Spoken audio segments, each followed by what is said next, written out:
The regular season takes us to Glens Falls as the Stallions look to finish off the season strong on the road. Dan Chalm with you alongside Nick Zuppi here on the Archtop Fiber pregame show. Nick, this is Stallions squad that got a crucial win last night over the Amsterdam Mohawks, create some good momentum for the squad with the playoffs approaching. And Dan, the thing you need to talk about from that game, 14-6 win over Amsterdam. The offense stole the show. They had double-digit hits. Amsterdam did make 6 errors, a season high, but it was the offense all night long. The thing that I was surprised about in this game for Saugerties is that they put up 2 5 spots. They put up 1 against Amsterdam a couple of weeks ago, but to have that big of crooked numbers is just huge for this offensive squad. And going into the game, the previous one against the Amsterdam Mohawks, they left 16 runners on base, a season high. In those 2 innings specifically, the Ponies found ways to drive in those runs. That game was also at home, so it's a big momentum builder for the Stallions to finally see those runners come across, especially against an Amsterdam team that they could face in the playoffs in just a couple weeks' time. They're the 1 seed in the PGCBL East. The Stallions clinched number 2. And the Stallions played the Amsterdam Mohawks well all season long with a record of 4-6-1, so those games could go either way in the playoffs. If the Stallions are to face the Mohawks in the postseason, that would be up there at Shuttleworth Park, a place that the Stallions have won twice this season. But shifting over to tonight's matchup against the Glens Falls Dragons, Nick, this is a Stallions team that's only lost here once this season. 3 wins, 1 loss, you said it, Dan, and it's been the runs for them. 2 Mercy Rule victories here at Eastfield. It's been all offense like it was last night. Stallions played here a year ago today in their final game of the regular season in 2024. That was a 7-1 victory, and the offense is looking to stay hot. This is a team that's just rolling right now. In July as a whole, they're 14-4-1, and those 4 losses and 1 tie, Dan, are to the Amsterdam Mohawks. So the Stallions are undefeated against every other team in the PGCBL. Our sideline reporter, Hannah Tampassis, caught up with head coach Colin Martin here in Glens Falls ahead of tonight's matchup for what has to go right for the Ponies. Tampassis, and alongside me I have head coach Colin Martin as the Saugerties Stallions are in Glens Falls facing the Dragons. Now the Stallions are 5-3 against the Dragons. What is the motivation for tonight's game to finish out the season against them strong?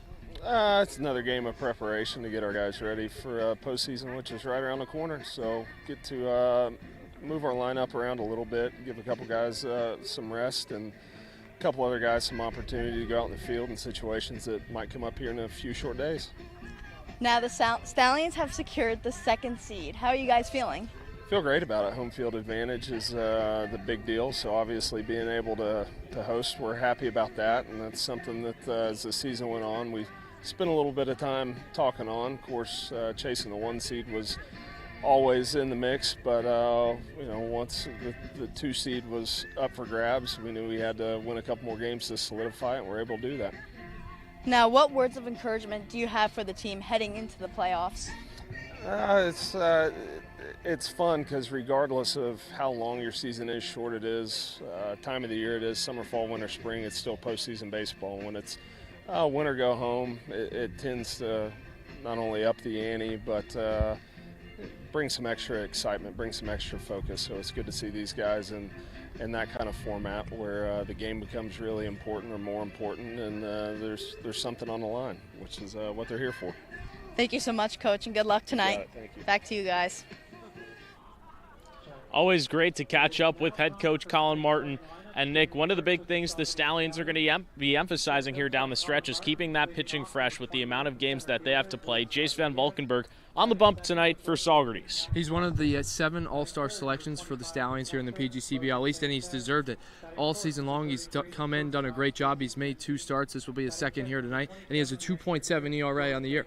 The last one he made was against the Oneonta Outlaws, and in that game only let up 1 earned run. And a big thing he can attack here tonight against these Glens Falls hitters is the strikeout. The top 3 for the Dragons all have 20-plus Ks on the year. And that's one of Van Valkenburg's strengths as well. He has more than 20 strikeouts in 27 innings as well, just averaging just under a strikeout per inning. And that's something the Stallions are going to want in the playoffs, and the picture is not yet locked up just yet. The Mohawk Valley Diamond Dogs and Boonville Lumberjacks fighting it out for the 4th spot. Boonville has a game tonight against the Utica Blue Sox, 5-3. So if Boonville were to fall tonight to the Utica Blue Sox, they would be eliminated.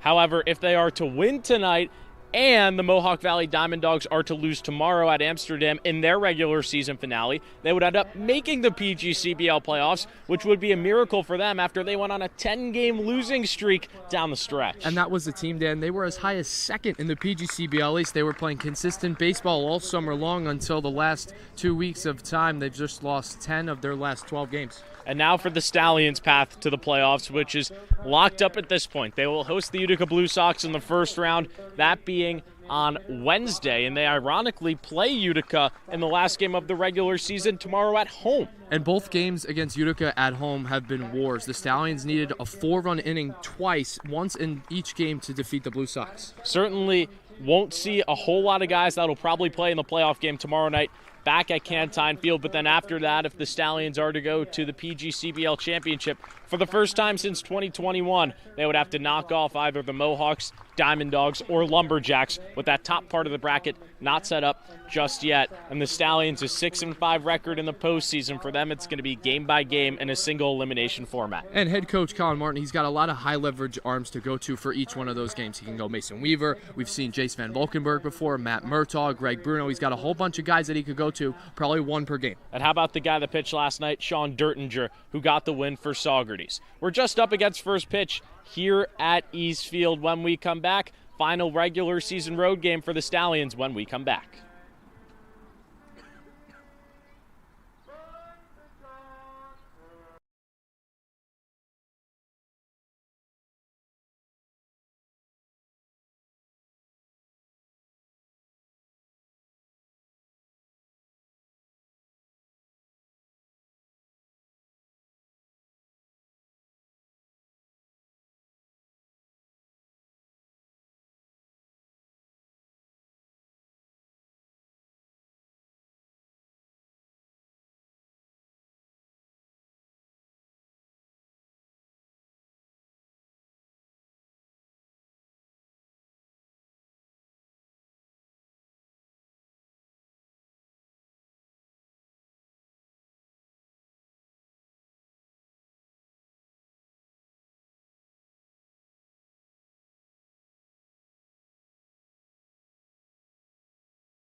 Welcome to Glens Falls for the Stallions' final road game of the regular season here in 2025. Dan Shalom with you alongside Nick Zuppi.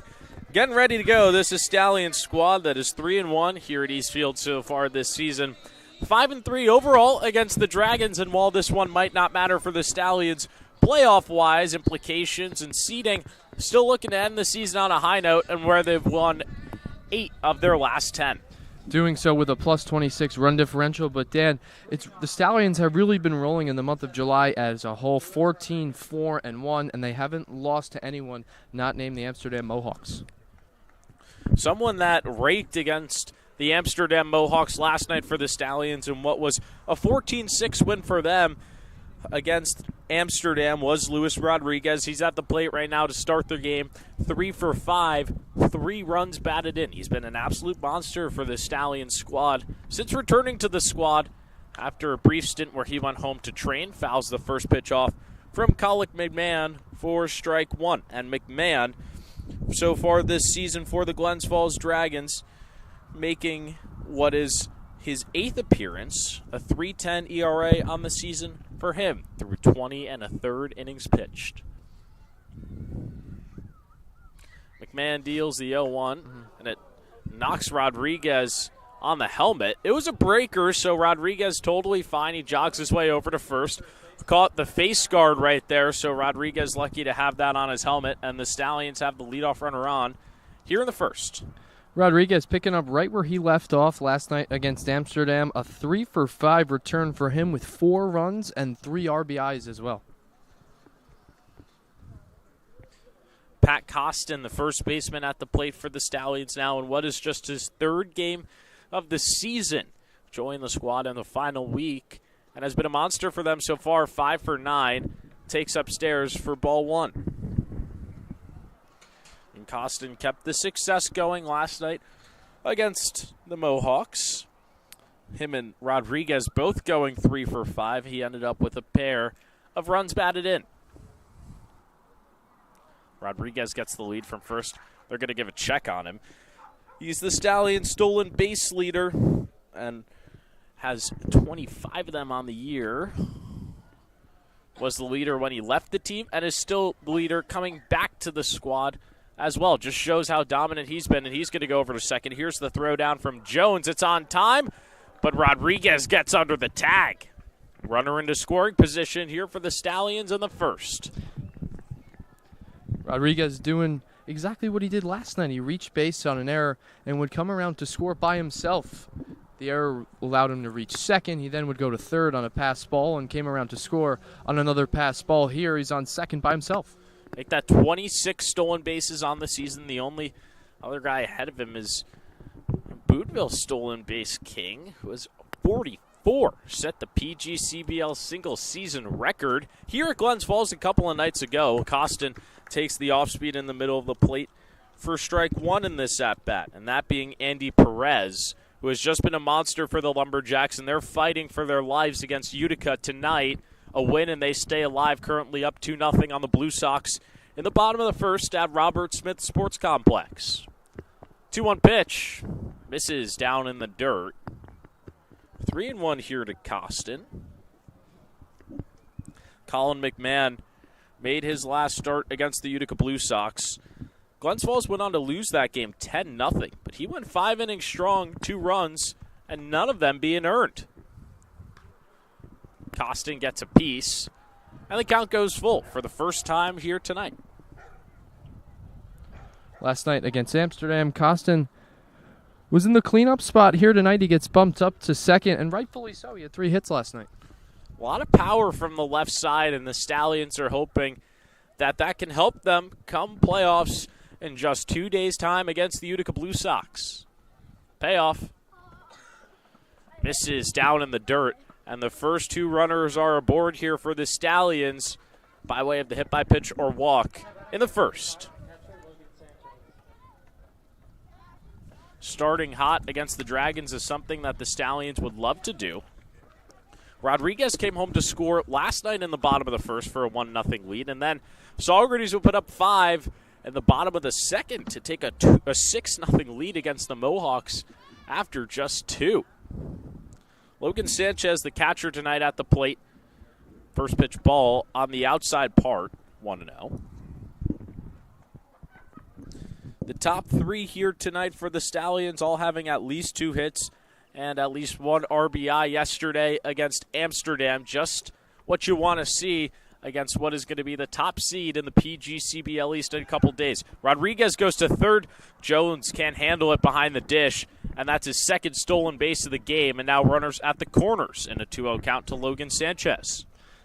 Stallions doing what the Stallions do best. They come into today leading the PGCBL in stolen bases, and now Rodriguez has 2 in the first inning against Glens Falls here today.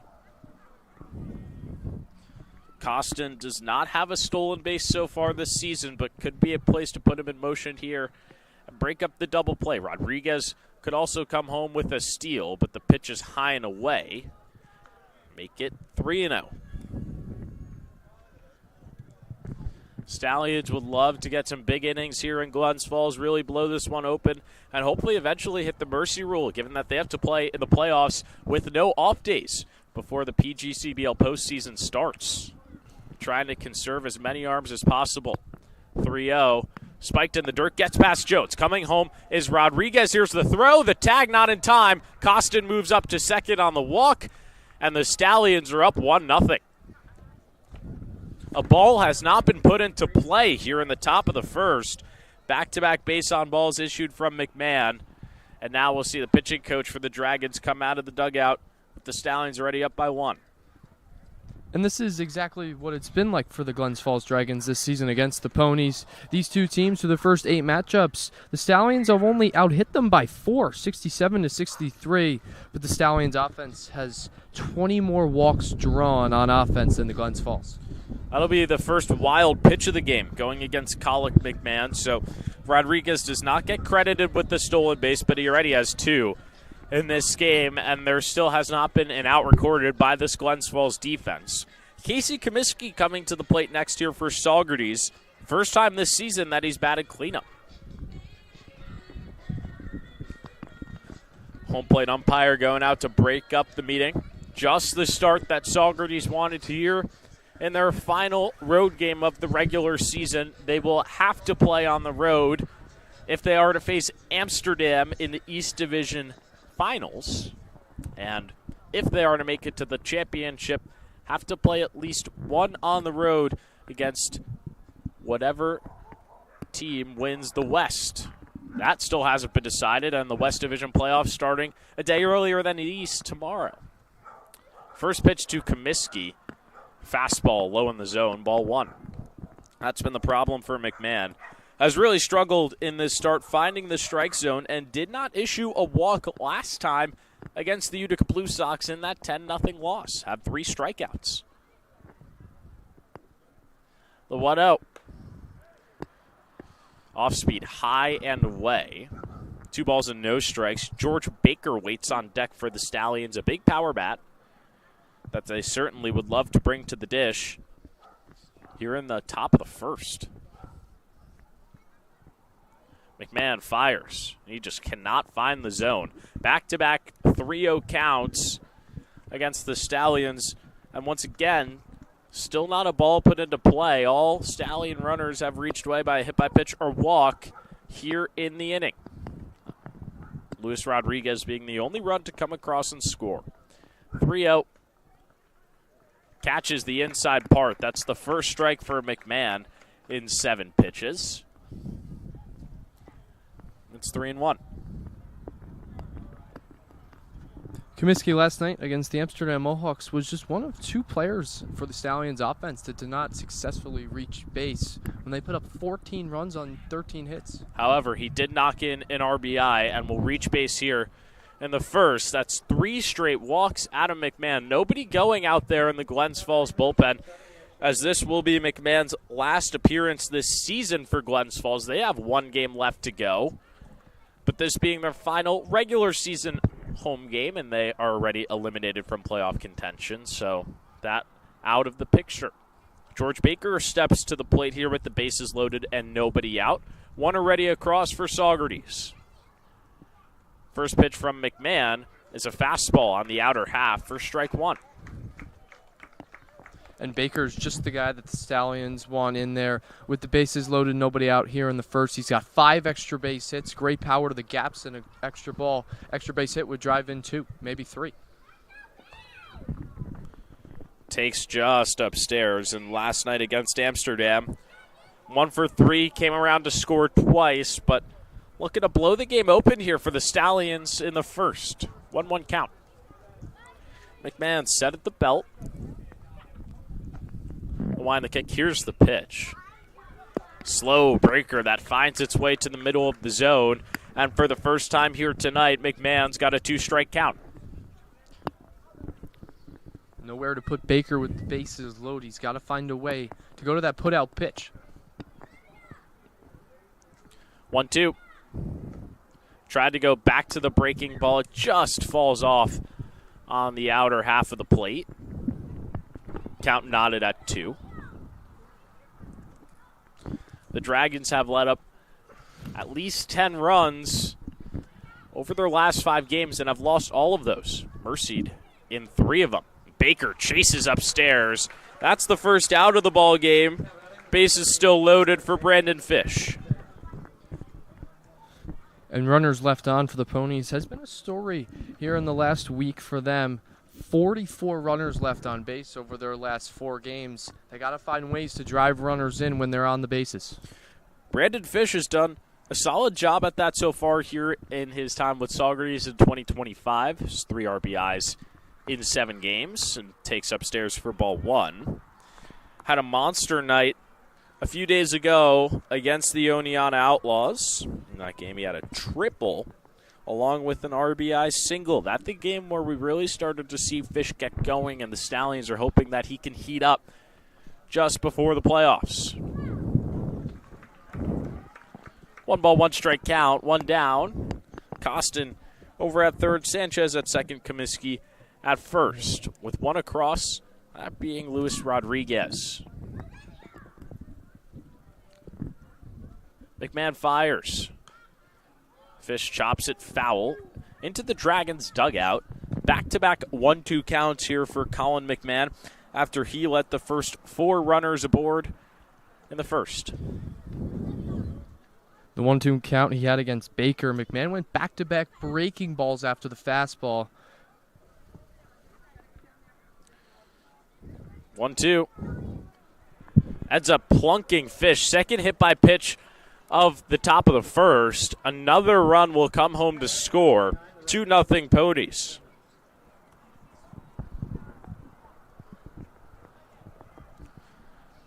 Every single batter that has reached for the Stallions here in this inning, that being 5, have reached on a base on balls or a hit by pitch. Dylan Fitzsimmons to the plate now. He's batting .261 on the year for the Stallions in 16 games. Looking for a big hit here in the first. Let's blow it open for Jace Van Valkenburg, who's on the mound tonight for Saugerties. First pitch low in the dirt for ball 1. Dan, last time Dylan Fitzsimmons played here in the second inning right here at East Field, solo shot down the right field line, his first and only home run of the season thus far. And that being one of 7 Saugerties players who have had a homer so far this season. Fitzsimmons flies this one foul to the left side. 1-1.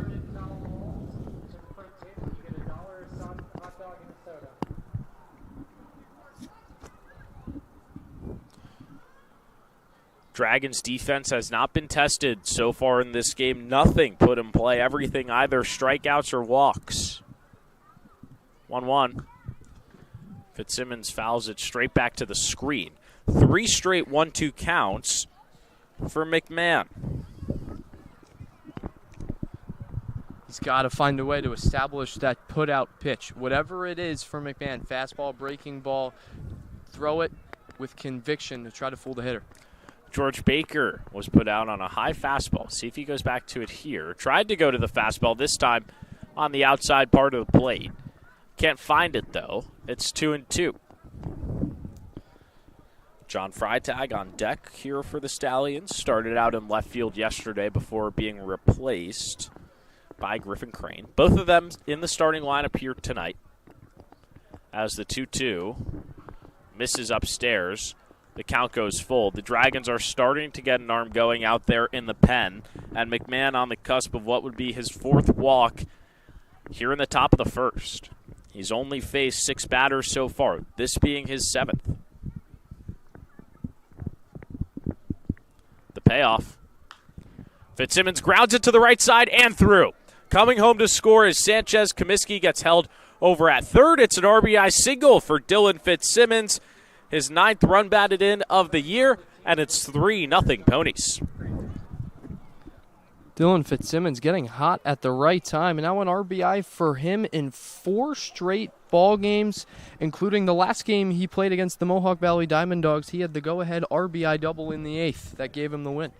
He's been a guy who's come up clutch for the Stallions in multiple spots so far this season, and definitely a guy that head coach Colin Martin is going to want to have in a playoff lineup. He showed up in the biggest of moments so far for Saugerties. The bases are still loaded here for John Freitag, and he takes a first pitch strike. Stallions with 3 across already here in the top of the first, and there's only been 1 out, that being George Baker. Struck out swinging. Corners in for the Dragons. They're in the double play defense. 0-1 is flied into left field. Chasing it is Meyer. That ball is just foul. Could have been a bases clearing double there for Freitag. Fitzsimmons has great speed over on first base, but now Freitag, he's got to work. He's down 0-2. Foul off anything close, because with the bases loaded and 1 out, a productive out is still in play for Freitag. Sack fly would do the job and make this a 4-0 game. And you talked about Fitzsimmons' speed. He was already between second and third before that ball even dropped. So certainly if Freitag can put one into the gap or down the line, 3 runs could come home to score. First no ball, 2 strike count of the game for Colin McMahon.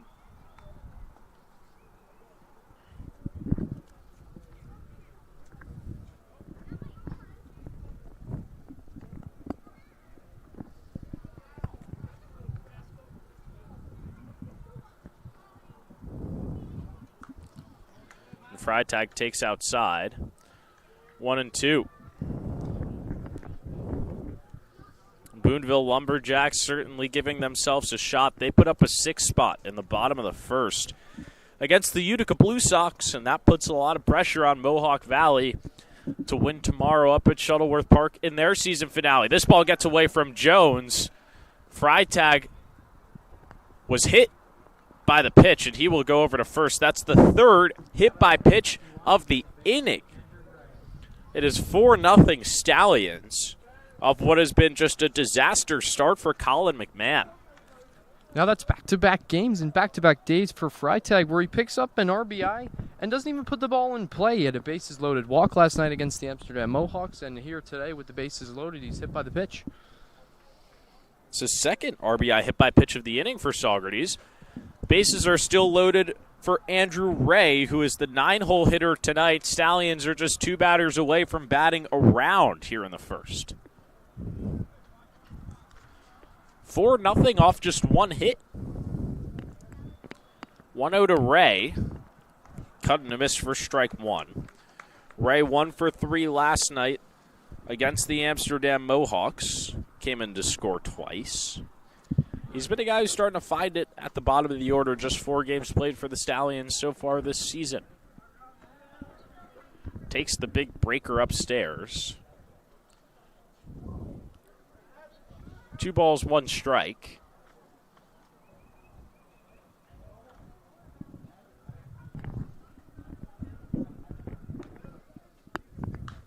Ray with a fly ball into center field. Stroh moves over.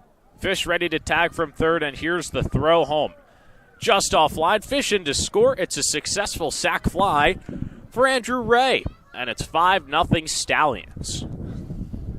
Stallions bat around last night in the 4th against the Amsterdam Mohawks, and they do the same thing here today in the 1st against the Glens Falls Dragons. Everybody in the lineup, 1 through 10, gets to swing away against Colin McMahon.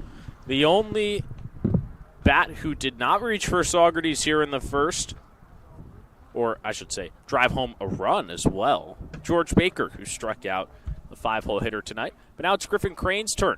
He's in the 10 spot, and he's been starting to adjust and accept his role down there. The Stallions really like to have him there because when you flip the order with Crane on base, there's a lot of speed, especially with a Rodriguez or Medina leading things off. It's almost as if he's a double leadoff man in that 10 spot. And he lines a ball up the middle, and it's down. Fitzsimmons in to score. It is 6-0. Stallions off an RBI single from Griffin Crane. A double leadoff man that can drive in runs as well from the bottom of the order. Griffin Crane picks up RBI number 5 in game number 15 as opponent here in the summer of 2025. So first and second now for the top of the order. Luis Rodriguez at the plate. The Stallions have scored 6 runs on just 2 hits. Rodriguez started it all. He was hit by the pitch in the first, and he takes the breaking ball inside for ball 1. Stole 2 bases, that being second and third, and then came home on a wild pitch.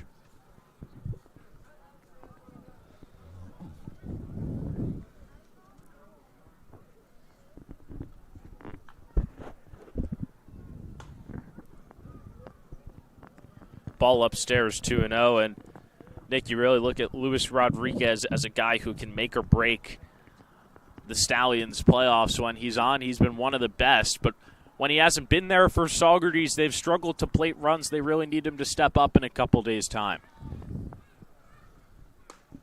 When he's on base, Dan, he just creates havoc. He puts pressure on the pitchers out on the mound. That's just different than any other player on this Stallions team. Rodriguez has that great speed. He's all the way up to 27 stolen bases now after 2 in his first plate appearance.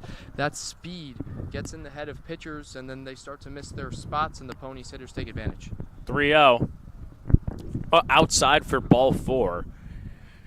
And that marks the 4th walk of the inning here for McMahon. If you combine the hit by pitches, 7 overall have reached base just off McMahon.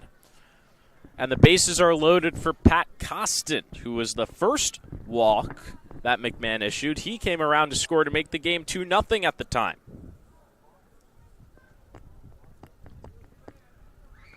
And talk about just getting to see the ball before the postseason. For a guy like Costin to have situations like this, to practice the pressure hitting before it really matters, is crucial. Especially for a guy who didn't really see any at-bats this past spring. Costin was at Indiana for the Hoosiers in the Big Ten. He didn't play at all, so for him to see more pitches before the playoffs is big. Chops on the 1-0 and shoots it foul to the left side. Was 3 for 5 last night against Amsterdam. 0 for 0 with a walk. And a run scored already here tonight in Glens Falls. A 6th spot for Saugerties already, and they're looking to add more.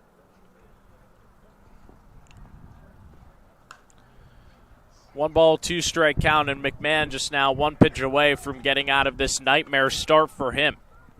He's been in 3 different 1 ball and 2 strike counts. He got Baker swinging. He hit John Freitag and walked another Stallion as well.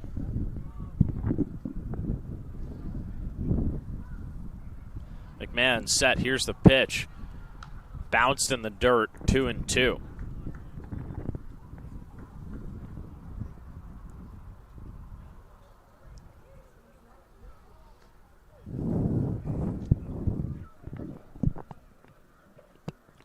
Freitag at third.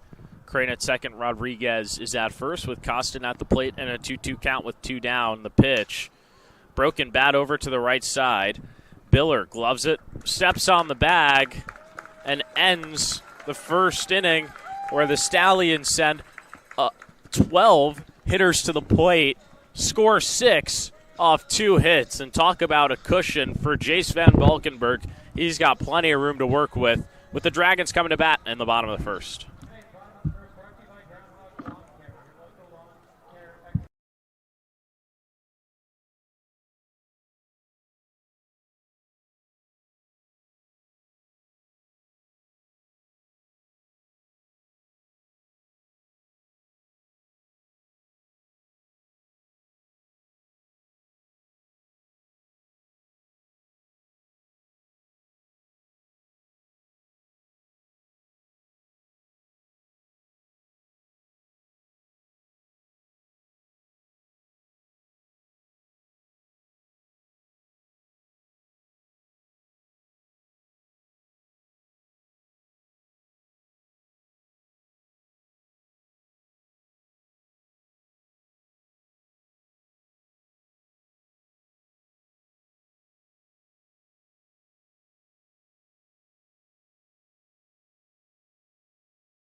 Bottom of the first here in Glens Falls. Dan Schaum with you alongside Nick Zuppi.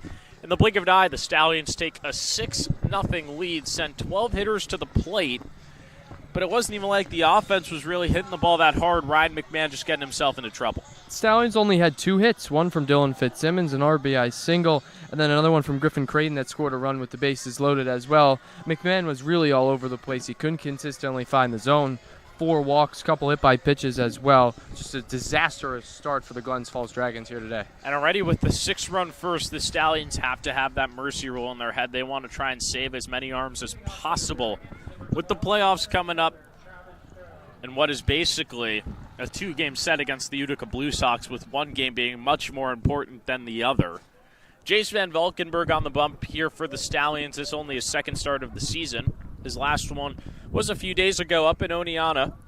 And in that game, 3 innings pitched for him. 3 hits with just 1 earned run. First pitch is put in play over to the shortstop Comiskey by Stroh. He throws across the diamond, and 1 down on 1 pitch here in the bottom of the first. Nice play from Comiskey over at short. He started at third last night against the Amsterdam Mohawks. When Z got taken out in the 4th, Comiskey slid over to short and made a couple of nice plays in that ball game as well. He's a guy, Dan, defensively for the Ponies, gives you great versatility. Can play middle infield, short or second, or can play on the corners as well, third and first. Has been probably the Stallions' best infielder defensively all season long, and with, injuries and guys going home and everything of that matter, to have a utility guy like that can play any position in the infield is crucial. James Houghton, the second baseman, at the plate. Grounds the ball over to the right side. Costin fields and steps on the bag. It's 2 quick ground outs here for Van Valkenburg. He's only thrown 3 pitches, and there's 2 outs. Van Valkenburg doing what Van Valkenburg does best. He lets the offense put the ball in play and hit their way into the run column, and that's exactly what he's doing. 3 pitches, 3 strikes, 2 outs as well. Can't ask for much more after the 6th spot in the top half. Joe Carpier's the shortstop at the plate now here for the Dragons with 2 outs in the bottom of the first. Takes a first pitch ball. Carpier's is the second highest hitter for average in this Glens Falls lineup with a 253 in 24 games. The only other one that's higher than him, Robert Mello, who's the cleanup man today, and he's the only hitter for the Dragons above 300 in the lineup here tonight. 1-1 count. Here to Carpier's, the pitch. Van Valkenburg gets him with the nasty breaking stuff, and it's 1-2. Last time Van Valkenburg pitched here, Dan, he was flawless. 3 innings pitched out of the bullpen. It was when the Stallions won 13-3. Mercy really pitched the 6th, 7th, and 8th. Did not give up a single run in either one of those 3 innings. Deals a ball upstairs. A 2-2 count.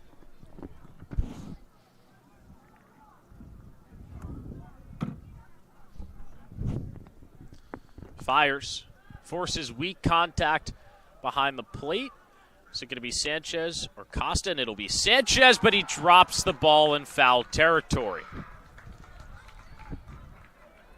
And even in a 6-0 game here in the bottom of the first, with the playoffs looming in 2 days, those are the type of mistakes that are going to bite the Stallions in crunch time. You can't get sloppy. That's exactly what just happened. Logan Sanchez had to run a long way from his catcher's position behind the plate. I thought Pat Costin, the first baseman, would have called him off. It's an easier play. He's coming in on the baseball, but Sanchez called it all the way. But Dan, if you call it, you got to get it. Extra life here for Carpier's, and he pushes the count to full.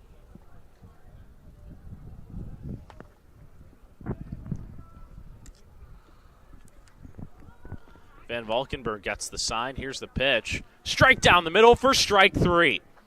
A 1-2-3 first for Jace Van Valkenburg. He only throws 10 pitches, and the Stallions keep a 6-0 lead going to the second.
It's already a Dallas Hot Weeders call to the bullpen here for the Glens Falls Dragons. In the top of the second, they turned to Aiden Newhall after 6 earned runs were given up by Colin McMahon in the top of the first. Logan Sanchez at the plate for his second at-bat.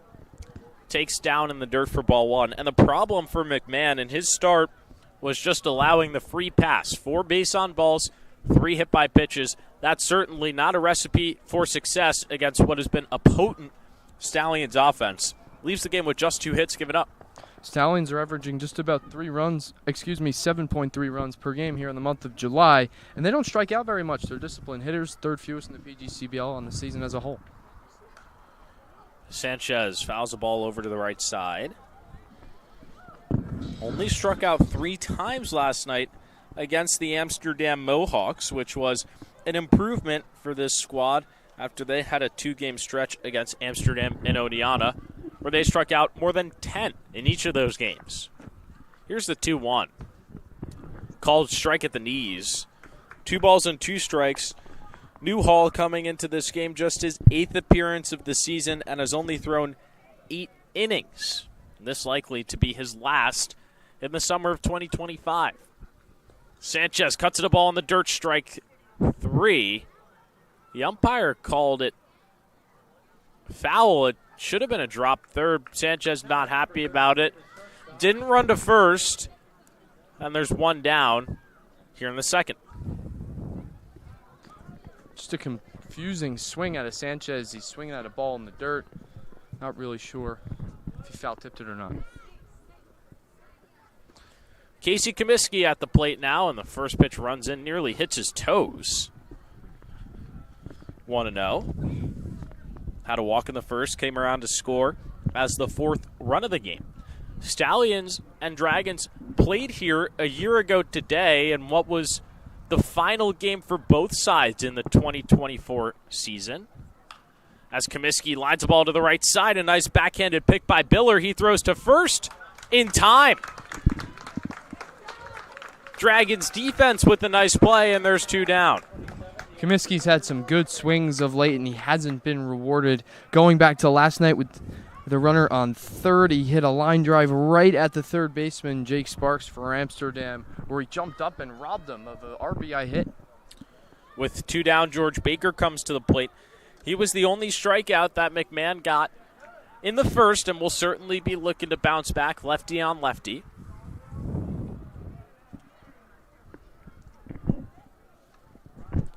The first one's high and away. But back to a year ago, the Stallions would win 7-1 against the Dragons in the final game of the regular season. Saugerties would finish the year with a record of 29-12-1, their most wins in a single season in the StatCast era. Baker checks his swing. He does not go around. 2-0. And as for the Dragons, they only finished with 8 wins on the year, which was a season low for them. Bouncing back here already, they have 3 more in the summer of 2025.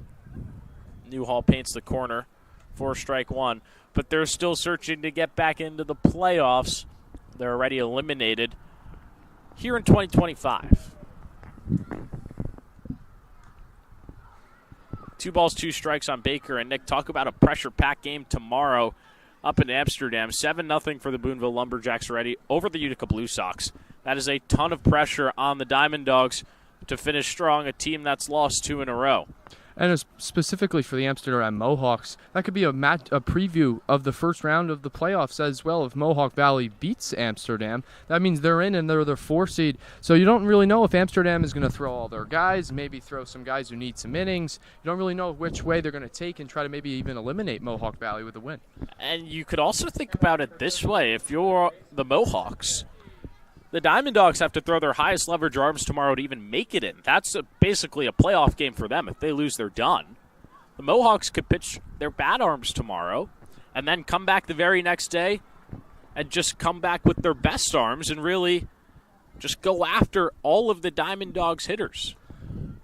That's also another topic of conversation as Brandon Fish is at the plate with Baker on first after the hit by pitch and an 0-1 count.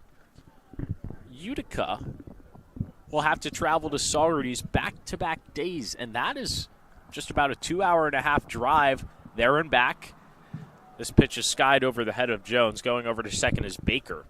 So if you do some quick math, they'll have 7 hours and a half in the bus before they even take the field for that playoff game on Wednesday night. And this is a Utica team that at Cantine, they've been successful against the Stallions. They've needed 2 different 4-run rallies in the 7th inning or later to defeat the Blue Sox. So despite those long bus rides, they come out hot. And they will have the day off. Or excuse me, they will not have the day off. They'll come to Saugerties tomorrow, and then Saugerties once again on the 30th. As Fish lines a ball over to short, picked by Carpierre as he throws to first in time to end the inning. First 0 of the game here for the Dragons after the 6-run first, but it stays a 6-run ball game going to the bottom of the second.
Bottom of the second here at East Field, Jace Van Valkenburg out there for his second inning of work and a 1-0 count against the cleanoff man, Robert Mello, who flies the ball high in the sky over on the third base side. Comiskey moves over and makes the play.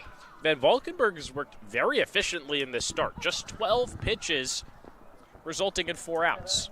It's about 3 pitches per plate appearance as well on the mound. And this is a guy who coming into today, Dan, he's had great success. 29 innings pitched, a 2.7 ERA on the season.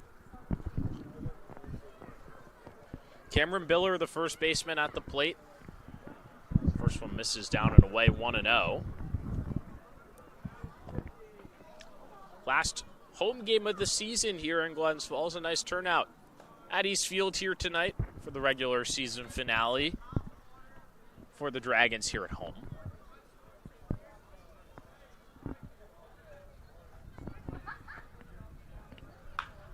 Hard hit ball into deep left. Going back on it is Crane, and he makes it over the head catch. Griffin Crane showing off the defense. 2 down. Crane turns left, and then he spins around and turns right, sticks his glove up, and says, "Happy birthday, look what I found out in left field." Robs Biller of extra bases.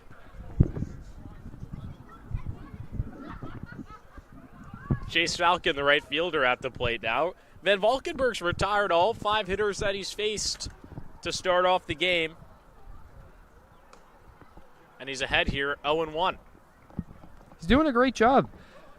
Unlike the starting pitcher for Glens Falls, Colin McMahon, Van Valkenburg's just filling the zone with strikes. And that was really the first hard hit ball of the game off of Van Valkenburg. He's got himself in an 0-2 count here against Falcon.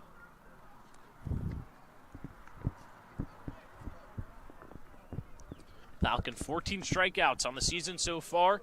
And why don't you make that 15? Strike 3 from Jace Van Valkenburg. He's retired the first 6 he's faced in this game. And we go to the third, 6-0 Stallions.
Top of the third here in Glens Falls. Dan Schaum with you alongside Nick Zuppi. Dylan Fitzsimmons starting things off for the Stallions here in the third.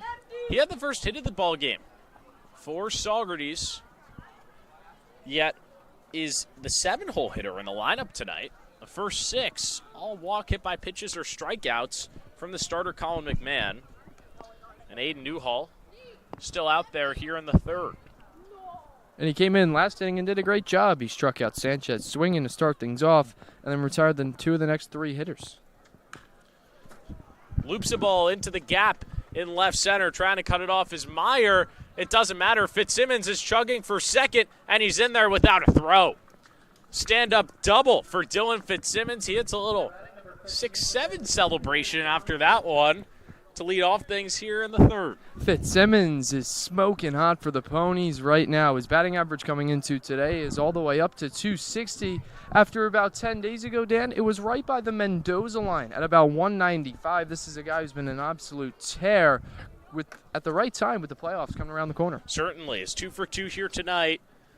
An RBI, single, a double. He's on track right now for the cycle, but don't want to get ahead of ourselves here at East Field. It'll be John Freitag next. He was hit by the pitch in the first.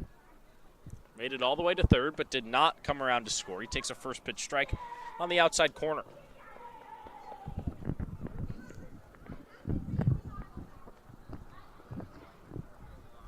Lefty on lefty. 6 across for Saugerties, all coming in the first. The 0-1 pitch. Off-speed misses, top of the zone. 1-1. Stallions will have Utica tomorrow night in the regular season finale at home, and then Utica on Wednesday in the first round of the PGCBL East playoffs, single game elimination. Winner go home. Should be fun at Cantine Field. And if you turn back the clock to last year, the Stallions had a thrilling 5-4 victory over the Diamond Dogs in the first round at home. 1-2 strike count here to Freitag. They used a 3-run 8th, Dan, to propel them to the victory when the hometown crowd was rocking at Canton. Owner Kevin Hinchy got the crowd into that game at home. We'll certainly need some more of that magic on Wednesday. Freitag cuts and misses on the off-speed pitch. He's down on strikes. Second strikeout of the game for Newhall. And Andrew Ray comes to the plate with Fitzsimmons still over at second. Freitag just tosses the bat as he gets to the dugout, clearly frustrated with that at-bat.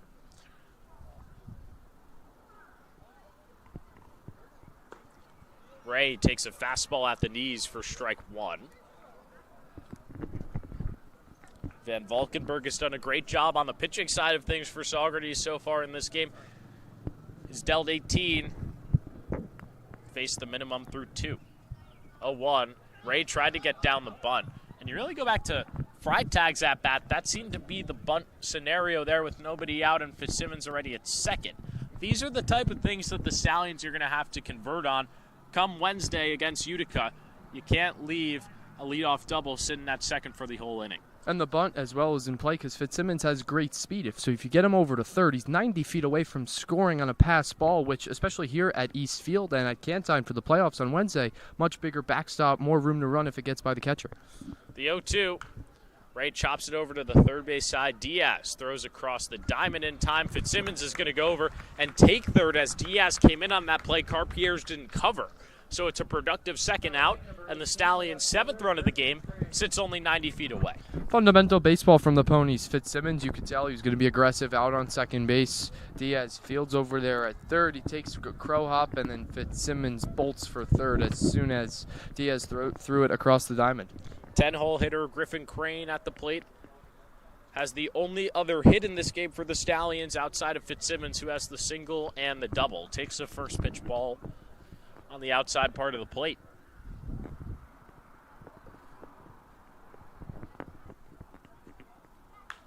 Straight up the middle for Griffin Crane. Make that back-to-back RBI singles for the Louisville product. 7-0 Saugerties here in the top of the third. Griffin Crane hitting 10th tonight for the Ponies and doing exactly what is needed of him. Both times he's up with a runner in scoring position, and both times he drives him in. And they've both been just straight line drive up the middle, not trying to pull it for power. 7-0 Stallions. 6 coming in the first, 1 here in the third, and Crane's going to go over to second on the first pitch of the at-bat to Rodriguez. The throw down is in time. Crane nabbed at second base. That gets the Dragons out of the inning, but Crane still provides the Stallions with an offensive spark. Plates the 7th run of the game as we go to the bottom of the third.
Bottom of the third here in Glens Falls. Dan Shalom with you alongside Nick Zuppi. Van Valkenburg in his third inning of work has been perfect for the Stallions. 6 up, 6 down so far, and he's going to try and continue that here against the 7-hole hitter Cody Meyer.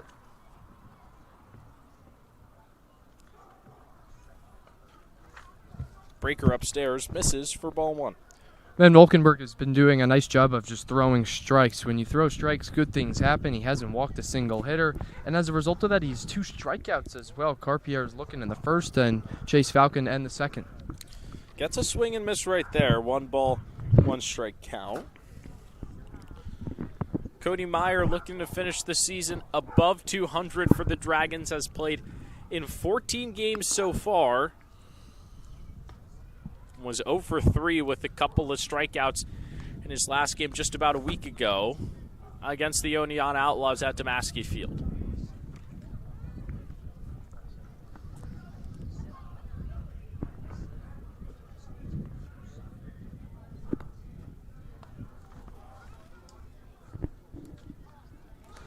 high and away for ball 3, and Van Valkenburg at risk of letting his first runner reach a board in this outing. First 3-ball count as well for Van Valkenburg for the first 7 hitters. We'll have a chance to stay perfect in a full count here against Cody Meyer. But Dan, something that we need to bring up is the starting pitching in back-to-back games for the Stallions. Sean Dertinger yesterday got the start against Amsterdam. He goes the first 2 innings facing the minimum. Van Valkenburg does the same thing here today. Payoff. Strike 3 called at the knees. Third strikeout of the game for Van Valkenburg. Back-to-back for him. 2 innings, and there's 1 down here in the 3rd. Van Valkenburg strikeout total now up to 24 on the year and 31 in the 3rd innings pitched. This is a guy who's a high leverage arm for the Ponies going forward. He's had great success so far today. And he deals a first pitch strike here against Enrique Diaz, the 3rd baseman. The bottom 2 in this order for the Dragons, that being Diaz and Ryan Jones, the catcher, both batting below 200. Fly ball in foul territory. Chasing it is Costin, and it just falls out of his glove at the last moment. Was trying to make the sliding play, and luckily for him, Logan Sanchez diving over him at the last second, not making any contact. No ball, 2 strike count. Good effort from Costin and Sanchez. Costin from first, Sanchez behind the plate, trying to help out their pitcher, Van Valkenburg, who's been doing a great job. Costin goes full extension, just in and out of his glove. Unfortunate break for the Ponies. Still a chance for Van Valkenburg here for 3 straight strikeouts.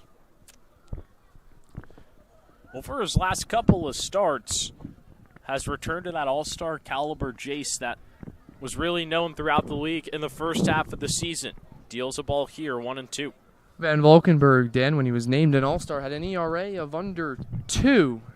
In his last 3 outings, he's yet to give up an earned run. Ground ball over to short. Comiskey fields cleanly. He throws to first. It's in time. And there's 2 down here in the bottom of the 3rd. Second play of the game over at Comiskey's shortstop. And he's 2 for 2 fielding-wise tonight. And the 9-hole hitter Ryan Jones steps in.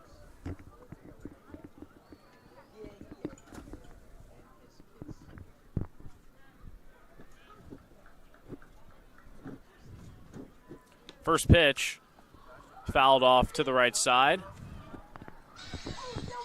Jones has played in just 13 games for the Dragons so far this season, and yet to have a run batted in.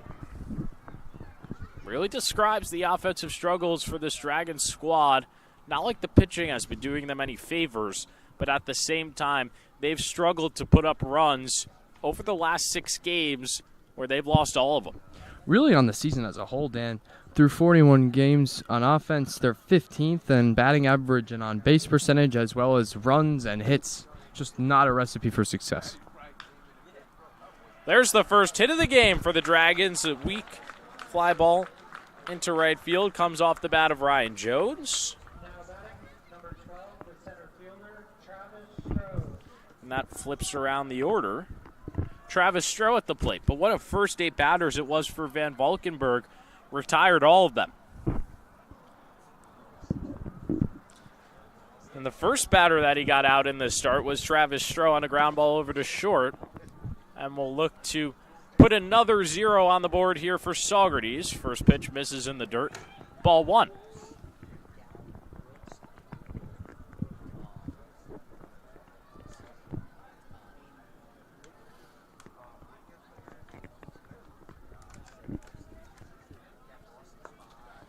Struggling a little bit with the control here against the leadoff man, Travis Stroh. It's a 2-0 count.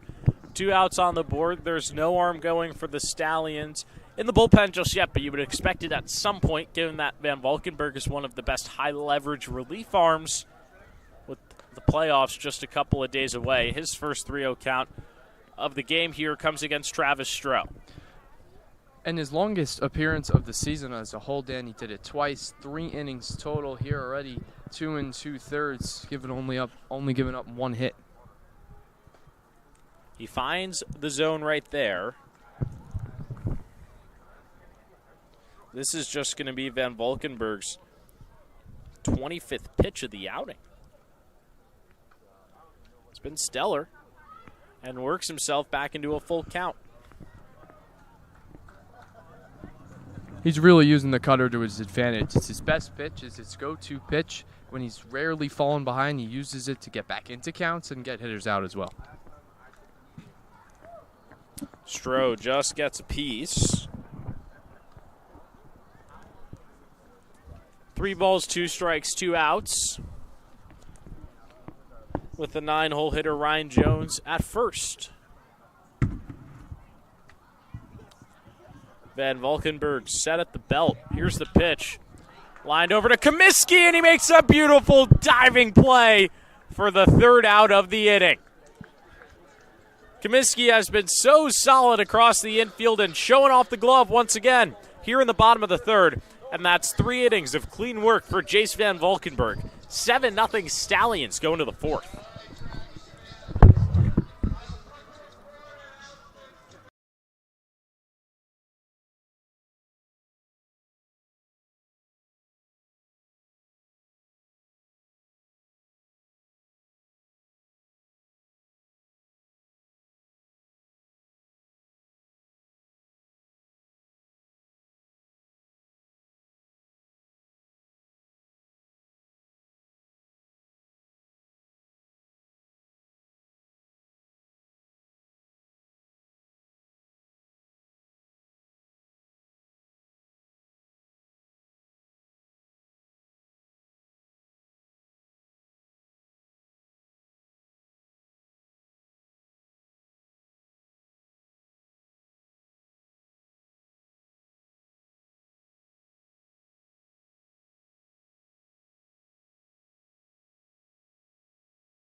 Top of the 4th inning from East Field here at Glens Falls. Nick Zuppi alongside Dan Shalom. Stallions winning 7-0 through the first 3 innings. They have 7 runs on 4 hits.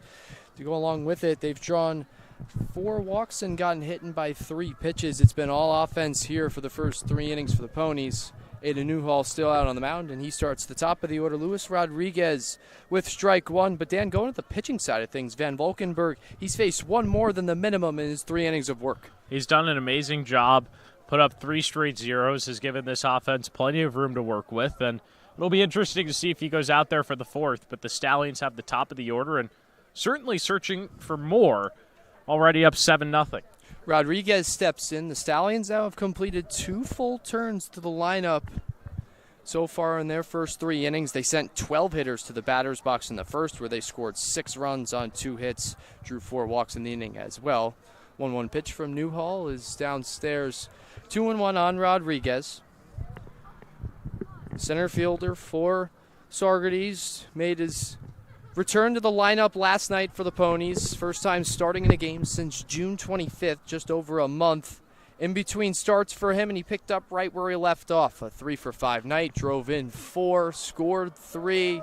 All around, great night out of the leadoff spot for the newly committed to St. John's, Luis Rodriguez. That's just what you want to see from him ahead of the playoffs. He's going to be one of the Stallions' X factors. They started the season with a couple. They had Justin Ford, Hoppin Siefkin, Rodriguez, and you get one back here just ahead of the postseason. He's going to be crucial. The 2-2 from Newhall. Breaking ball put in play on the left side of the infield. Carpierre's the shortstop, camped underneath it, and makes the play for out number 1. Dan, since Ada Newhall came in the 2nd inning, he's done a great job, this being his 3rd inning of work. He's only given up 1 run so far in the ballgame. And the only run that he gave up was on the leadoff single from Dylan Fitzsimmons, or the leadoff double, I should say, in the third. Outside of that, it's been great. Pat Costin now steps in, this being his third game as a Stallion. The first two, 5 for 9. 3 hits last night against the Amsterdam Mohawks and 2 hits against the Boonville Lumberjacks back on July 21st. He takes inside 1-0.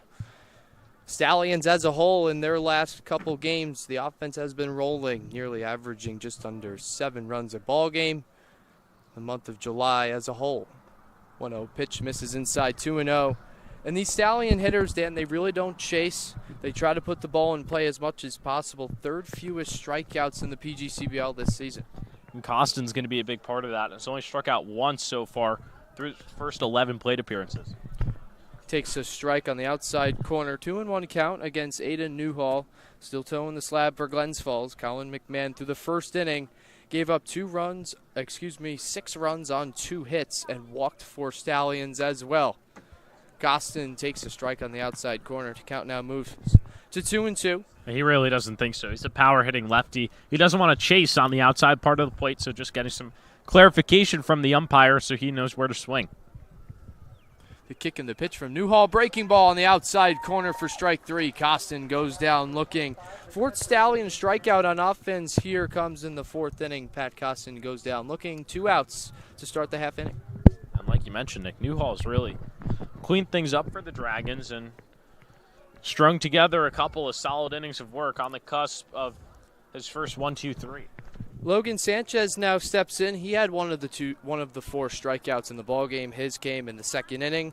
When Ada Newhall started him off with a strikeout swinging, that was the first batter the southpaw faced. He now starts Sanchez in a 1-0 count. But back in the 1st inning where the Stallions scored 6, Sanchez was in the middle of it. He scored a run after he reached by way of a walk. McMahon walked 4 Stallions in the inning. Count now goes to 2-0 on Sanchez.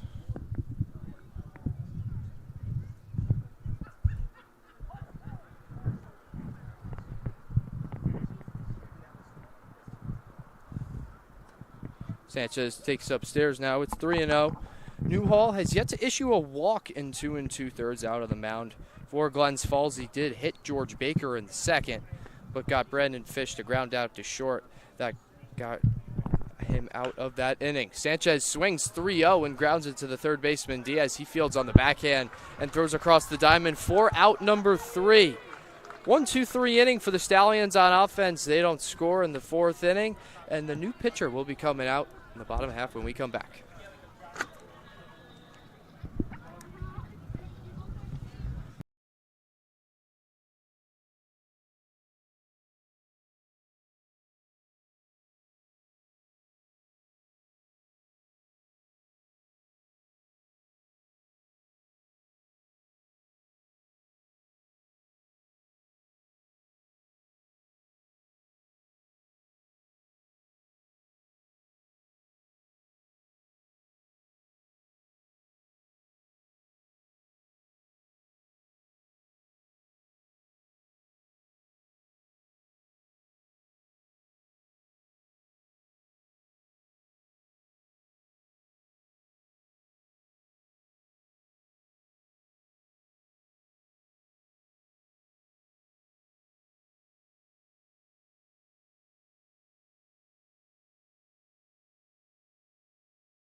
2-3-4 due up for Glens Falls. Jace Van Valkenburg still towing the slab for the Ponies.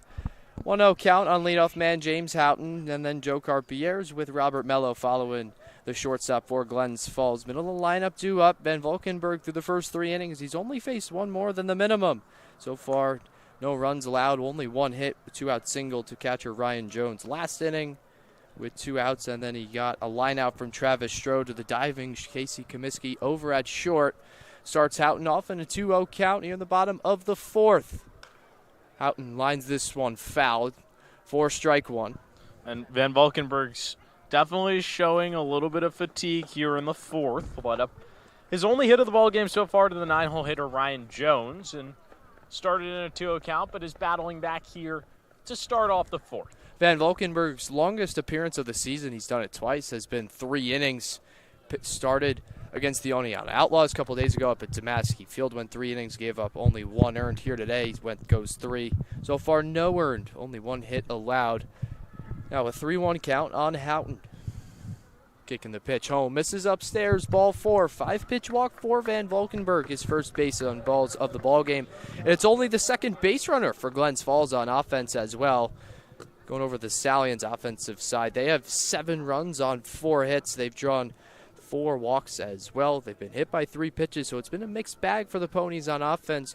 Only 1 extra base hit. That was Dylan Fitzsimmons in the 3rd. Joe Carpier's now steps in. He went down looking his first time up and fouls this one off right next to the Dragons' dugout for strike 1. Carpier's is one of 3 strikeouts for Van Valkenburg. He struck out Chase Falcon swinging to end the 2nd, and then got Cody Meyer looking to begin the 3rd. James Houghton over at first after he drew the 5-pitch walk, not going anywhere, and Van Valkenburg misses inside. It's a 1-1 count on James Houghton. Excuse me, he's on first, Joe Carpier's.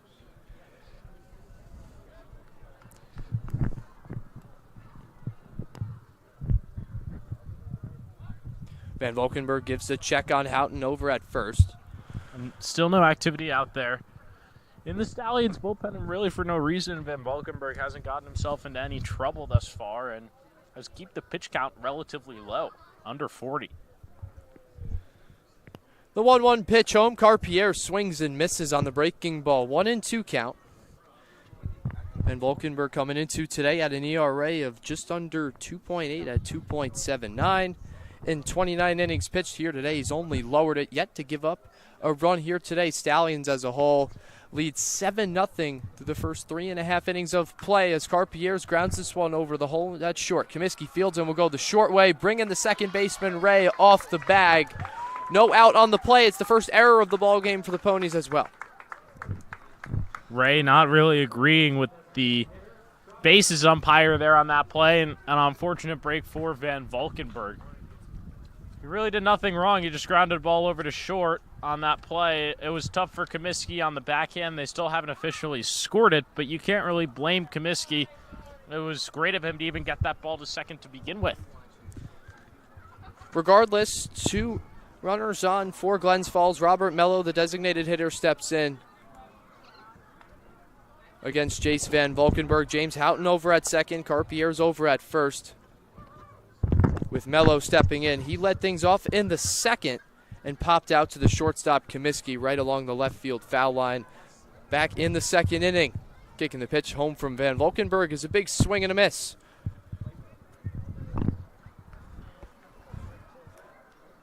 That play does go down as an error on Comiskey, so you can charge the error to the shortstop. It's now 11 straight ball games for the Stallions where they've had a defensive blunder. They had one last night against the Amsterdam Mohawks.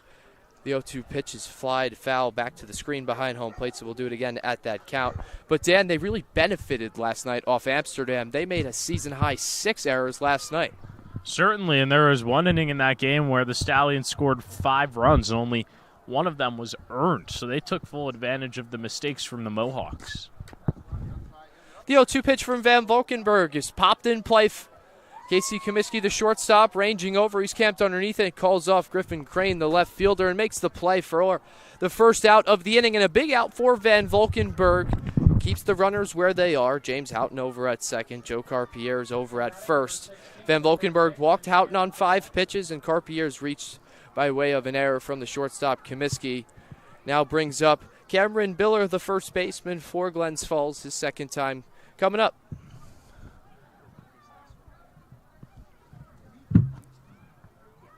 Van Valkenburg set at the belt. Kicks and fires home. Biller checks, swings, and chops it foul for strike one. Last time he was up, it was in the second inning, and Biller lined one out to left, but Griffin Crane made the nice spinning play over there, a couple steps in front of the warning track for the out. Biller's swing is really the only loud contact of the ball game for Glens Falls on offense. They have 3 strikeouts, couple of bleeders. Even the lone single for them was Ryan Jones, as this one is lined foul down the left field line and will go out of play. 0-2 count now for Van Valkenburg, but Dan, the lone single for Ryan Jones back in the third inning, that was like a blooper over to the right side. He was super late on the fastball and just got enough to drive it into shallow right. Really has been no hard contact off Van Valkenburg except for the line out into left from Biller that Crane made a fantastic play on. 0-2 pitch is fouled off to the screen behind home plate, so we'll do it again at no balls and 2 strikes with 1 out in the inning. James Houghton over at second. Joe Carpier is over at first. This season, Biller has played in 25 games for Glens Falls. He has a 192 batting average, 10 hits, and 52 ABs. But he does have 6 RBIs as well. Golden opportunity to pick up number 7 with Houghton over at second. The 0-2 pitch is flied foul over to the right side, but Costin has plenty of room over there. First baseman for the Ponies makes the play for out number 2. Back-to-back pop-ups from Van Valkenburg out of the mound after he allowed the first two runners to reach base. 2 quick outs after. It just forces weak contact right there. Van Valkenburg has been doing amazing.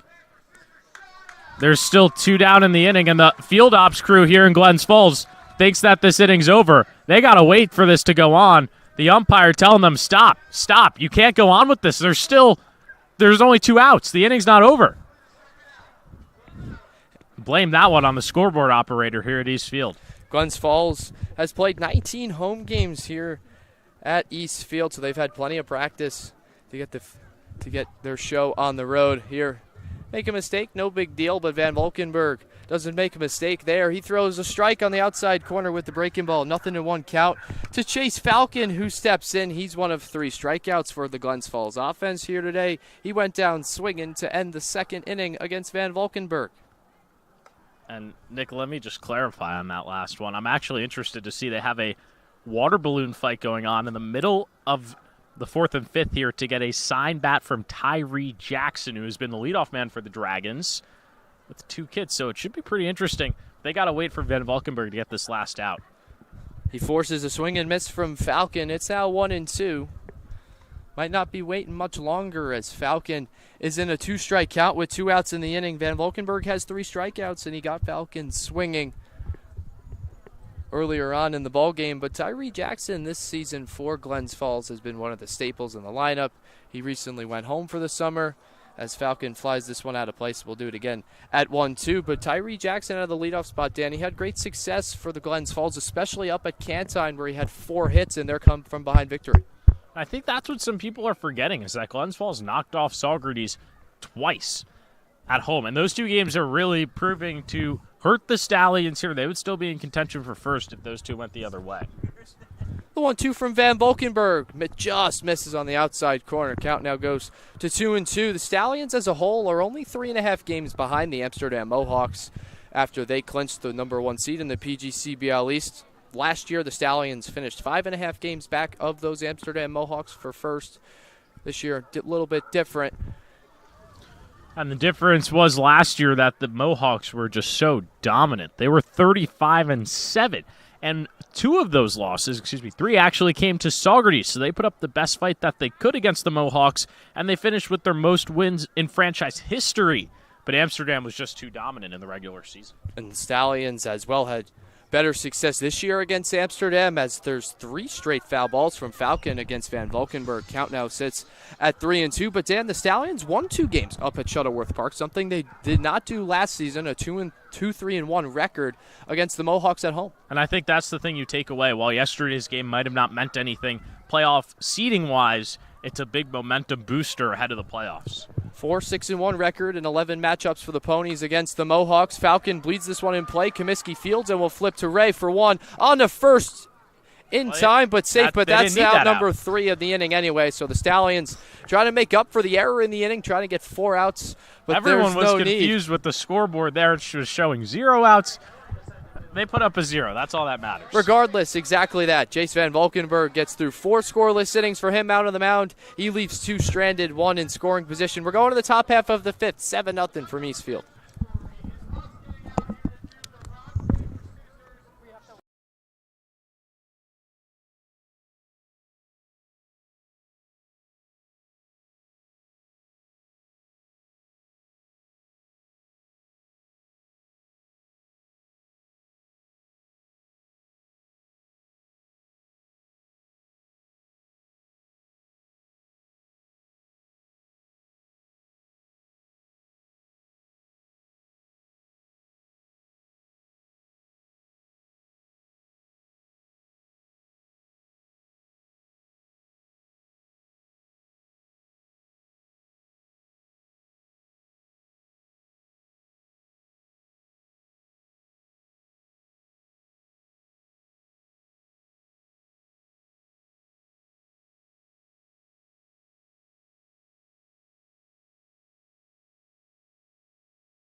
Seven nothing, top of the 5th inning from Eastfield. Nick Zuppi alongside Dan Shalom. Casey Comiskey leads things off for the Ponies, and he's starting in 0-1 count against Aiden Newhall. 4-5-6 due up for the Stallions through their first 4 innings. On offense, 7 runs on 4 hits, drawn 4 walks as well.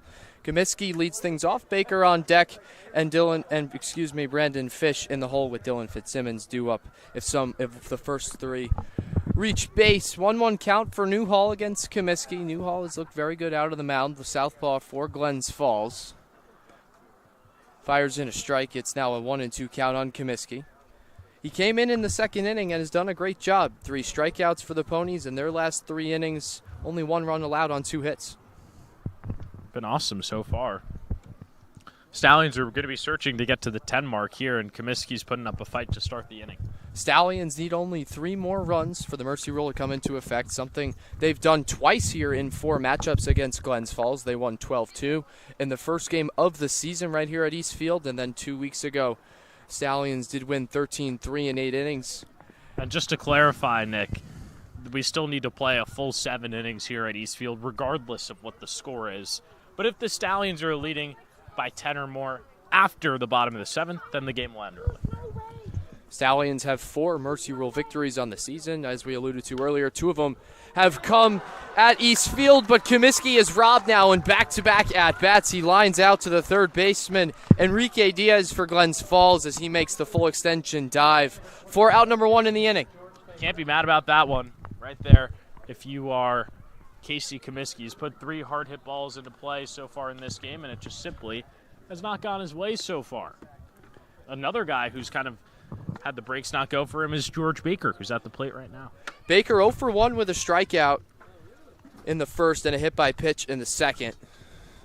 Facing Newhall for the 2nd time, and Newhall hits him in the back for the 2nd time, and back-to-back plate appearances, for him. Second time that Baker's on base as well.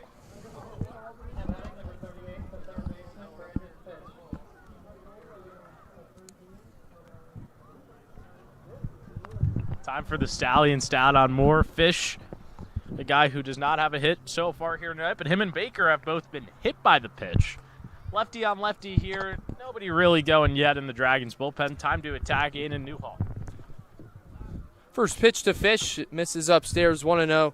To the lefty swinging third baseman for the Ponies. He fields from the right-handed side, hits from the left-handed side, and to this point he was hit by a pitch when the bases were loaded in the first, so therefore that goes down as an RBI for Fish. As well, in the second inning when he grounded out to the shortstop Carpier's to end that half inning as well, hitting here for the third time in the fifth.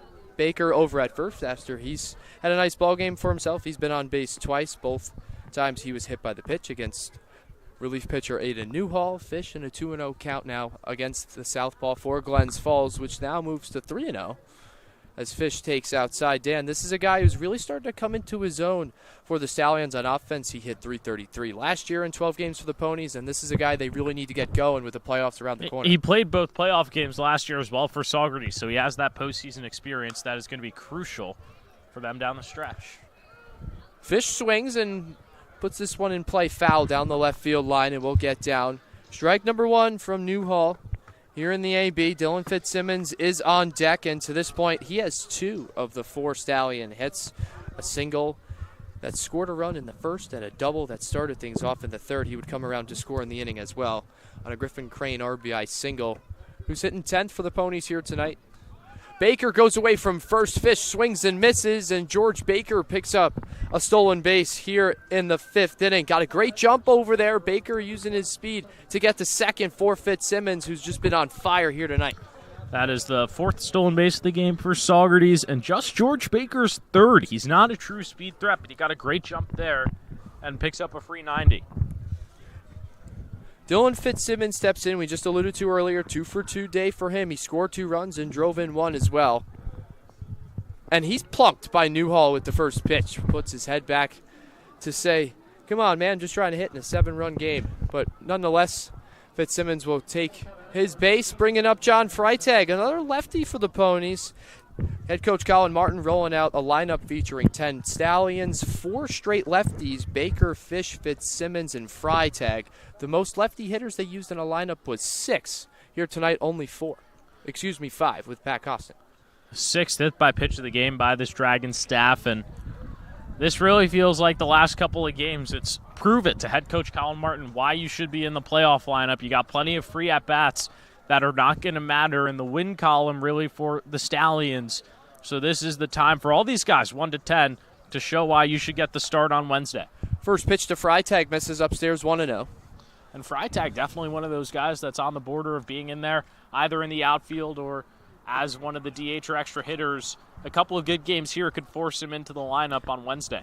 Even last night against the Amsterdam Mohawks, Freitag hit 3 times. He was on base twice and on walks. He also drew in a run when the bases were loaded, when he drew the base on balls as well. So even when this guy doesn't get hits, he's still finding ways on base and to continue to pass the baton to the next guy in line. After him tonight, it's Andrew Ray as Freitag grounds this one over to short. Carpier's fields and fires over to first in time for out number 3. 3 straight zeros on offense for the Ponies after they scored 7 through the first 3. Go to the bottom half of the 5th, still 7-0.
Welcome back to East Field. Nick Zuppi alongside Dan Shalom. Stallions leading 7-0, and here in the bottom of the 5th, they make a Dallas Hot Wieners call to the bullpen. Starter Jace Van Valkenburg comes out, allowing 0 runs, only on 1 hit and 1 walk, struck out 3 Dragons. Keller Osmond now comes in for appearance number 9 here in the summer of 2025. But before we get to Keller, we're going to toss it to our sideline reporter, Hannah Tampasis, who got to speak with tonight's center fielder for the Ponies, Luis Rodriguez, about his return back to the lineup. Hannah, what do you have to say? Thanks, Nick. I talked to Luis Rodriguez down in the bullpen, and before he left, he played 19 games and then left in the middle of June. I asked Rodriguez what he did during his time off, and he said he just trained and worked on his game more to get better for St. John's, where he recently transferred to from Marist. I asked what is he looking forward to with the rest of the season with the Stallions heading into playoffs. He says he's excited to be back, play more baseball, be back with the boys, and play hard in the playoffs to hopefully win the championship. And Rodriguez has been back in a big way for the Stallions here, Hannah. Last night, 3 hits, 3 RBIs, 3 runs scored, a couple of stolen bases as well. This is a guy for the Stallions that's been setting the table and doing a great job driving in runs and the whole thing. Here again in the lineup for the Ponies in the leadoff spot, and he's already been on base twice, scored 1 run as well. Thank you so much, Hannah, for that hit. Luis Rodriguez has been off to a great start in his return. 3-1 count for Osmond. In relief of Van Valkenburg this season, Keller has a 4.88 ERA and 27 innings pitched. He started 4 games, 4 relief appearances as well. To this point, 24 strikeouts to 22 walks as well. His first batter he's facing is Cody Meyer here in the bottom of the 5th, and he's in a full count. And the last time Keller pitched was against the Mohawk Valley Diamond Dogs in an 8-7 win for the Stallions. Got hit around in that one, 2 innings, 5 hits, 5 earned. 3 walks, so he's just looking for some consistency here against the Dragons. Stallions would use a 4-run 8th to come from behind and win. This one's chopped up the middle. Ray fields and fires across the diamond. Nice stretch from Costin over there at first base as well for out number 1. Ray and Costin team up for a beautiful play and help out their pitcher. First out in the bottom of the 5th. And Ray there went cross body. That was not an easy play. Costin did a nice job to pick it over there at first. And Keller gets some help from his defense here to start his outing. 1 out for Enrique Diaz. Bottom of the order, due up, 7-8-9. Diaz hits 8th with Jones on deck, and he flies this one out into right field. Fitzsimmons has a beat on it and makes the grab for the second out of the inning. 8 pitches in the inning for Osmond, and he's got 2 outs. Something similar to what Van Valkenburg did in his 4 innings of work. He really worked efficiently, Dan. Only 1 walk and no runs to show for it.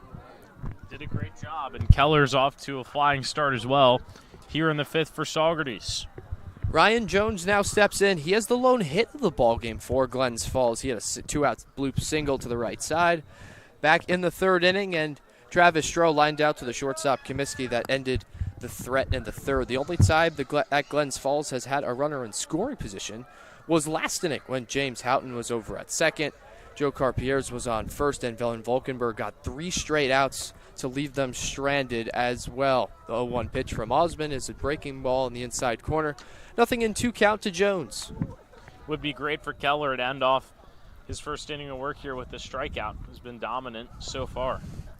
On the season for the backstop of Glens Falls, that was his 6th hit of the season in his 36th at-bat. His batting average now goes to about 150, and this being game number 14, and this one sails inside just a little bit. 2 balls and 2 strikes with 2 outs in the inning.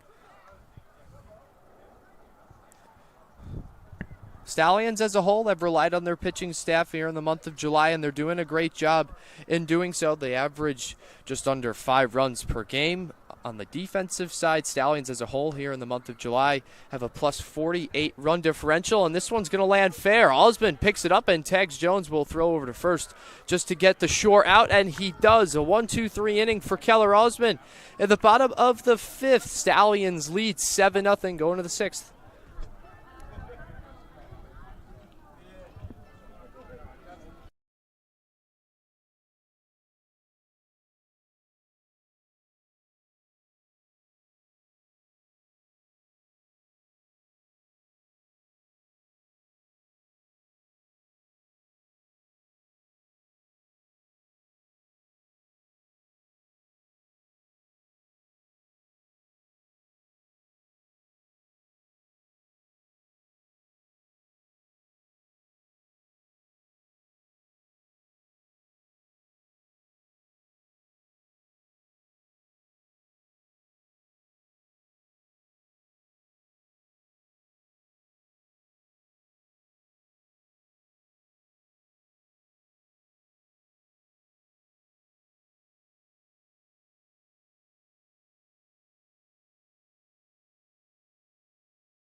Top of the sixth inning from Glens Falls. Nick Zuppi alongside Dan Challen. Both teams trade 0 over the last 2, 4 and 5.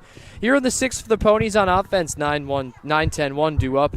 Andrew Ray leading things off, and he flies this one out of play for strike one. Against Southpaw Aiden Newhall, since entering the game in the top of the second inning, he's done a great job at holding the Stallions offense at bay. They scored 6 runs in the first off starting pitcher Colin McMahon. Since then, only 1 run to show for it on 2 hits. That came in the third when Dylan Fitzsimmons started things off with a double, and Griffin Crane would score him 2 batters later on a line drive single up the middle. The 0-1 pitch from Newhall is on the outside corner, 0-2. But Dan, if you're Glens Falls, you got to be happy with what Newhall is giving you. He's given the offense a shot to get back into things here at East Field. Yeah, plenty of length, just 1 run. Over 5, you can't really ask for much more so far out of Newhall. Ray lines one right at the third baseman, Enrique Diaz for Glens Falls. Back-to-back innings where the Ponies have lined out to Diaz over at third. Brings up Griffin Crane for his third plate appearance of the ballgame. Stallions could definitely have a couple more hits on the board as well.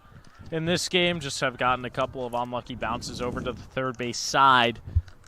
We'll see what Griffin Crane does. He's been so consistent today. 2 RBI singles.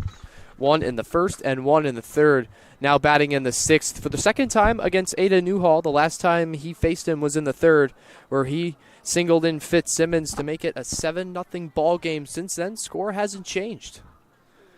The 1-0 pitch from Newhall misses outside 2-0. Crane was also caught stealing to end that inning as well, something we don't see very often out of Crane. He came into today 11 out of 13 on stolen bases. The Stallions as a whole have stolen the most bags in the PGCBL as Crane takes strike one. They've only been caught 18 times out of 156 attempts, 138 stolen bases for them on the year, just averaging about 4 a game. 2-1 pitch from Newhall, misses low in the dirt, 3-1.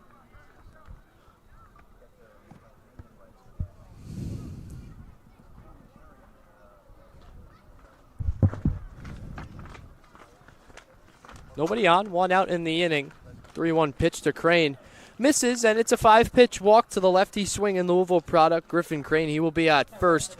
For the top of the order to roll around, Luis Rodriguez steps in, and Crane doing what he does best, get on base and set the table. That's why, Dan, he's hitting at the bottom of the order in the 10 spot, almost act as a double leadoff hitter. I worked in broadcasting for a long time. What's the best? What are you guys doing? Recording, or what do you want to do? Luis Rodriguez steps in for his 4th plate appearance. Stallions have completed 3 full turns to the lineup as Newhall checks on Crane over there at first. For pitch to Rodriguez. To this point in the ball game, the center fielder hit twice in the first. He was hit by a pitch and walked in that inning as well, and then hit in the 4th where he popped out to the shortstop Carpier's 0-for-1 line for him, but he has come around to score now in back-to-back games. Returning to the lineup after missing about a month's time, Crane goes away from first. Jones's throw goes over the second baseman for Glens Falls, and it's Crane's 12th stolen base of the season. Gets revenge on Jones after he caught him stealing a couple innings ago. 5th stolen bag for the Ponies here tonight, Dan. This is exactly what the Ponies do. They run the bases well. Time to get him home here with one of your best hitters at the dish as well. Rodriguez comes into today with a .397 batting average, and Crane will steal 2 bags on 2 pitches. This one, now makes him 90 feet away from scoring over at third. His 13th stolen bag of the season. Perfect run. Got a massive lead over there, too. Was skipping away before pitcher even came set. Perfect run-producing opportunity for the Ponies. The 2-0 pitch from Newhall is fouled off to the screen behind home plate, 2-1. And that's something that's really defined the Stallions all year is the stolen base. But against the Utica Blue Sox in the last game at home, they only had 1. So they're going to need to really prioritize that come Wednesday in the first round of the playoffs. In that one, it was the hit as well. They used 4 runs in the 6th to get scratch across a come-from-behind victory, 5-4 on July 4th. And the Stallions were supporting their red, white, and blue on America's 250th birthday. Those 2 teams will play tomorrow at Kansine, and then the playoff matchup in the first round of the PGCBL East will be the following day. Crane does not go anywhere on third. Fortuitous bounce off the backstop for Jones, the catcher. Regardless, though, Rodriguez reaches base on the 5-pitch walk, set the table for Pat Costin coming up, his 4th plate appearance. That's back-to-back walks here from Newhall. He's shown some signs of fatigue, and he's been in this game for a while now. That forces a mound visit here from the pitching coach for the Dragons. There's been no signal to the pen. They do have an arm starting to throw out there. So this could just be a quick conference at the mound to get on the same page. Costin at the plate represents the 10th run of the game for the Stallions. Costin hits from the left-handed side. 6 lefties for the Ponies here tonight in the lineup. Newhall throws from the left side, so this might be his last batter with the next 2 hitters hitting from the right-handed side, Logan Sanchez and Casey Comiskey, as they have a right-hander warming in the bullpen. Runners on the corners when we resume. Rodriguez over at first, Griffin Crane over at third. Crane walked and then stole 2 bases on back-to-back pitches. He's up to 13 on the season. And Rodriguez as a whole, he stole 2 bases as well in this ballgame. He's up to 27. He's the team leader in that category. Both guys have great speed. It's a perfect run-scoring opportunity for the Stallions. They're chasing 3 for the mercy rule to come into effect. If you're up by 10 after 7 innings, game ends. Stallions need 3 more as Newhall's going to check on Rodriguez over at first and gets behind the first baseman. Biller allows Crane to walk in to score, and Rodriguez flies to third. The throw from Biller goes up the line. Nice play from Diaz to keep Rodriguez at third base. But unfortunately for Newhall, he allows a run to come in. Second run charged to him in his 4 innings of work. Stallions now lead 8-0. That should really go down as an error right there. Newhall just throwing the ball away, and the Stallions set up here to score a 9th run with Rodriguez just 90 feet away and 1 down. Costin's driven in 2 in his 2 games, but Newhall throws it to the backstop, and Rodriguez slides in safely for run number 9 of the ball game. Second time here tonight that Rodriguez has scored on a pass ball. It's been all Ponies through the first 5 1/3 for them on offense. 9 runs on 4 hits. But you really got to thank these Glens Falls pitchers, Dan. They've been kind of erratic out there on the mound. Error, a couple of wild pitches. The walk has been so prevalent here tonight. I believe that they are up to 7 in that category based on balls-wise, and then another 7 on the hit by pitch. And the Stallions as a whole don't really strike out very much, so this is what they do on offense. They force pitchers to come into their zone, and when they get their pitch, it's rare that the Stallions miss it. They're 3rd in batting average and 3rd in extra base hits, as the head coach for Glens Falls is going to come out and make a Dallas Hot Wieners call to the bullpen. They're going to go the right-hander coming out of the pen. When we come back, it'll be a new pitcher for Glens Falls.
Dallas Hot Wieners call to the bullpen. J.J. Trudeau coming in relief of Aiden Newhall. He goes 4 1/3, gives up 3 runs. 2 of those were earned on 2 hits, 2 walks, 3 strikeouts, but he also hit 3 Stallions as well. Pat Costin will step in a 2-0 count as Newhall was removed in the middle of the at-bat for J.J. Trudeau. This is Trudeau's 9th appearance of the season, yet to make a start, so all bullpen appearances for him. And to this point in the season, he has the lowest ERA among qualified pitchers for Glens Falls, a 3.18 in 11 1/3 innings pitched. 15 strikeouts to 9 walks. Good strikeout to walk ratio for Trudeau. Costin now steps in. 2 balls and no strikes with 1 out in the inning after the Stallions have already plated 2 against Newhall. Count now goes to 3-0 after Trudeau spikes the fastball. Stallions just need 1 more run and 2 zeros to end this one off early. They certainly would love to only burn 2 pitchers, and especially to keep Osmond with just 3 innings with the playoffs approaching. The 3-0 to Costin, and he gets the green light just outside the reach of James Houghton over there for a 1-out single for Costin. And now the first baseman for the Ponies, Pat Costin, he has a hit in each one of his first 3 games as a Stallion. Dan, he's off to a really good start and maybe a guy to look out for in the playoffs. Certainly, he's 6 for 12. He's batting .500 so far this year for the Stallions, and he's just shown power and consistency from the left side. You really can't be asking for much more. The Garnerville, New York native hasn't really seen many teams in the PGCBL as Sanchez chops this one over to short. Carpier's field steps on the bag. Over to the first baseman, Biller in time for the 6-3 double play, but not before the Stallions score 2 runs on 1 hit in the inning. 9-0 go in the bottom half of the 6th.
Bottom of the 6th inning, Nick Zuppi alongside Dan Shalom. Pony score 2 in the top half on 1 hit.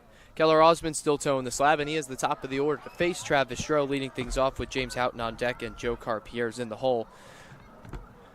For the Stallions on offense, they have 9 runs on 5 hits, 1 error defensively for Glens Falls as well. But it's been a mixed bag of tricks for the Stallions on offense. They've drawn 6 walks. They've gotten hit by the pitch 6 times, as Travis Stroh is hit by the pitch for his first time of the ball game. Leadoff runner for Glens Falls against Keller Osmond. That's the first hit by pitch of the game by any Stallions pitcher. That's just now The fourth base runner of the game for Glens Falls as well. Van Valkenburg, through the first 4 innings, he only faced 2 more than the minimum.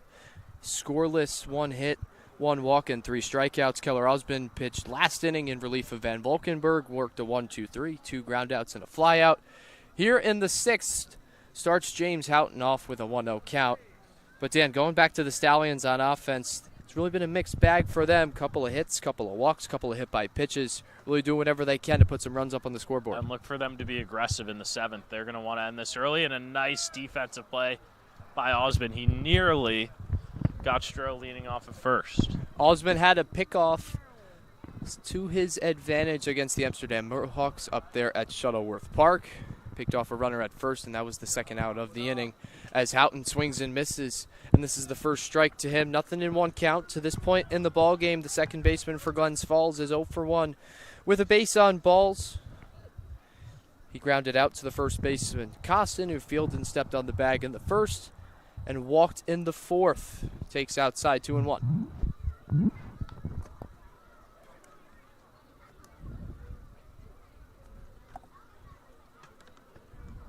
9 runs, 5 hits, 1 error for the Ponies. 0 runs, 1 hit, 1 error for the Dragons. Stroh goes away from first. Sanchez's throw down is on a hop, but late. First stolen base for Glens Falls here tonight comes by way of the leadoff man, Travis Stroh, patrolling center field for Glens Falls. Picks up stolen base number 9 for him in the 2025 summer season. That's just the second runner into scoring position of the game here for Glens Falls. Probably think bunt here to get the runner over. Nobody out in the inning. 3-1 count to Houghton. Not bunting, and will take upstairs for ball 4. First walk here tonight for Osmond, and now an inning plus. Van Valkenburg only had 1 in his 4 innings. Van Valkenburg's 4 innings tonight is the longest start of the season for him and the longest appearance as well. This was only his 2nd start as a Stallion. The other one was a 3-inning gem up at Damasky Field against the Outlaws.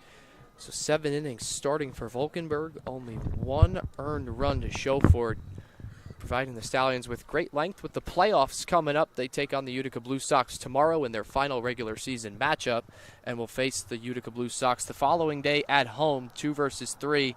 In the first round of the PGCBL East, the winner will be either facing the Amsterdam Mohawks, Mohawk Valley Diamond Dogs, or the Boonville Lumberjacks. Boonville currently winning against Utica, so if they hold on today against the Blue Sox, they're winning 11-9 in the bottom of the 5th. High-scoring game out at the Robert Smith Sports Complex in Boonville. If they hold on and win today against Utica, they would tie Mohawk Valley for 4th place. Mohawk Valley would have 1 more game. Boonville would not.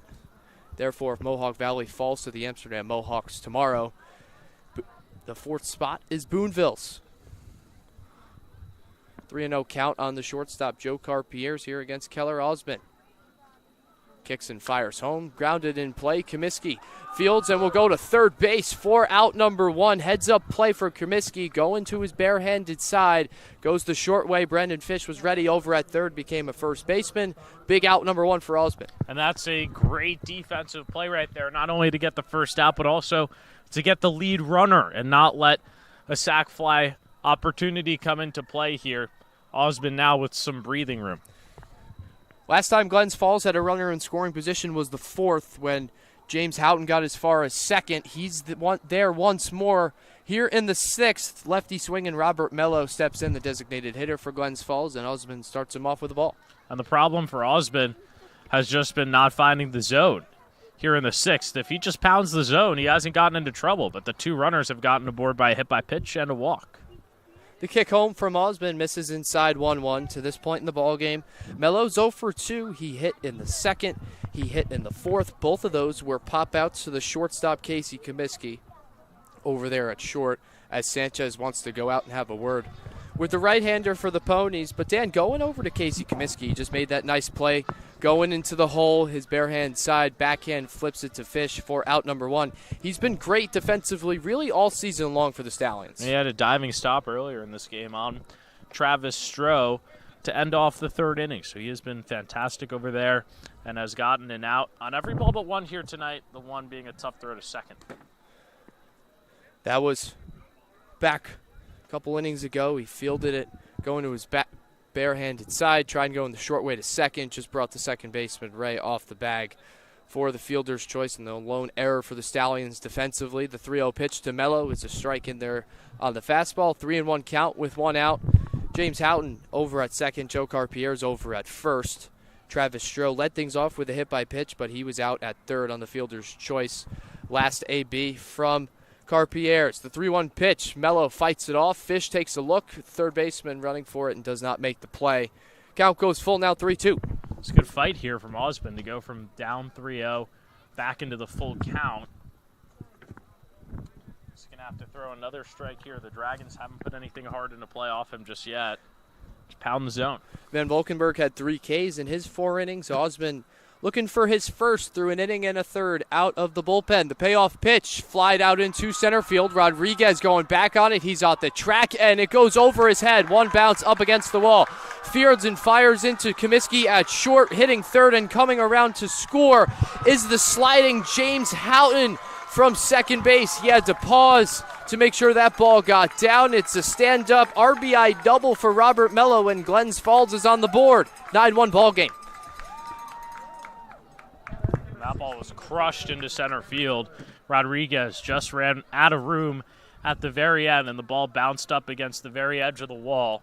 All's been lucky that there's not 3 runs on the board right now, but he's got to go against Cameron Biller now, who had a hard hit ball all the way back in the second and just got under one to the first base side in foul territory last time up. Back in the second, he lined out to Griffin Crane, who made a nice spinning around play for the second out of the inning. Robin Biller of what would have been extra bases, but here starting off in a 0-1 count against Osmond. First base is open for Keller, so a walk would mean a force at every base. Stallions can turn 2 and end the inning. The 0-1 pitch from Osmond misses outside 1-1. But it's such a large lead right now for Saugerties that you don't even care if a ball's hit on the infield and you throw to first and let up a run. Just looking for outs here in what is already a blowout ball game. 9-1 now. Runs number 2 and 3 are in scoring position for Biller. The 1-1 pitch on the outside corner for strike 2. This season, the first baseman for Glens Falls has 6 RBIs in 25 games played, a 192 batting average for him. But this is a guy who's played well against the Stallions at Kansai, and he has a couple doubles. Swings and misses here to go down swinging for the second out of the inning. Big strikeout for Osmond. It's his first. And that really makes it flexible here for Osmond. You don't have to worry about the runners. There's 2 outs. Just need 1 more here to get out of this inning. Chase Falcon, the right fielder, steps in. 0 for 2 for him today. Struck out to end the second and grounded in to a fielder's choice that ended the fourth. He swings and misses. 0-1 count against Keller. Glens Falls plated a run on a double from Robert Meller 2 batters ago. He's on second. Joe Carpierre's over at third after he reached on a fielder's choice. Osmond misses outside. It's now 1-1.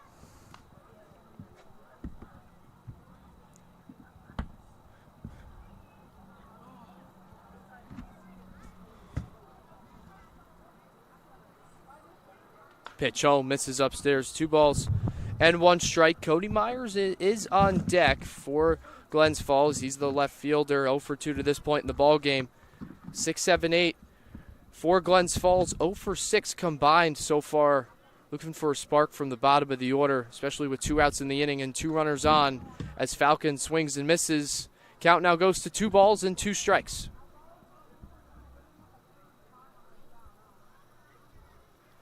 2 balls, 2 strikes, 2 outs, 2 runners on. Robert Mello on second. Joe Carpierre is over at third. Glens Falls has plated 1 in the inning as Falcon takes upstairs. Count now goes full at 3 balls and 2 strikes. Runners will not be on the move here in a full count and 2 outs since nobody is on first. If they were to steal and the ball was outside, or Falcon would work the walk, Stallions can force an out. But Falcon swings and lines this one back to the screen, so we'll do it full 3-2.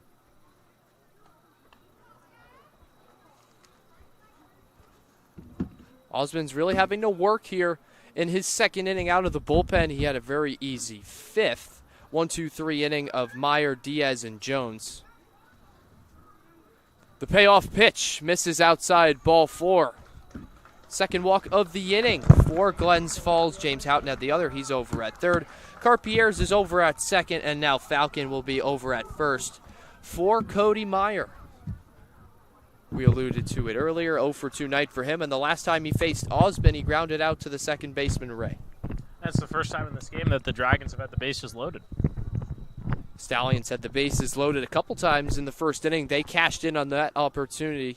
6 runs on 2 hits, couple of walks helped them as well, couple of hit by pitches as well. They had 3 in that first frame on offense, drew 4 walks against starter Colin McMahon. 2 RBI singles, though, from Fitzsimmons and Crane led to them plating 6. That's now back-to-back ball games where the Stallions have scored at least 5 runs in an inning. They did so twice last night against the Amsterdam Mohawks as Meyer chops this one foul, 1 ball and 1 strike.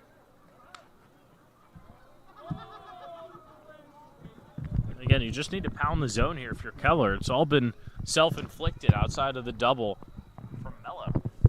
All walks are hit by pitches. Hit by pitch to start things off in the inning of Travis Stroh. Then he walked Houghton, a fielder's choice for Carpier's, and then a RBI double for Mello. Struck out Biller swinging, walked Falcon. Cody Meyer, hitter number 7 in the inning, now in a 1-2 count with the bases full of Dragons, looking to scratch some more runs across and get themselves back into the ballgame after the Stallions took an early 9-0 lead through their first 5 innings on offense. The kick and the pitch home just misses outside. 2-2 count. 2 balls, 2 strikes, 2 outs. Bases full of Dragons. James Houghton over at third. Joe Carpier's, at third. Robert Mello at second. Chase Falcon at first. Keller Osmond fires home. Just misses on the outside corner. Really wanted the fastball there for strike 3, but didn't get it. Now back-to-back full counts for Osmond. And everyone's going to be moving here. So if you're Keller, just once again, go to the fastball, put it in the middle of the plate. The Dragons haven't hit it in this inning. The payoff pitch home. Nubbed in play. Osmond comes off the mound. He's going to field it with the bare hand. Throws over to first, and it goes up the line. Out of the reach of Costin.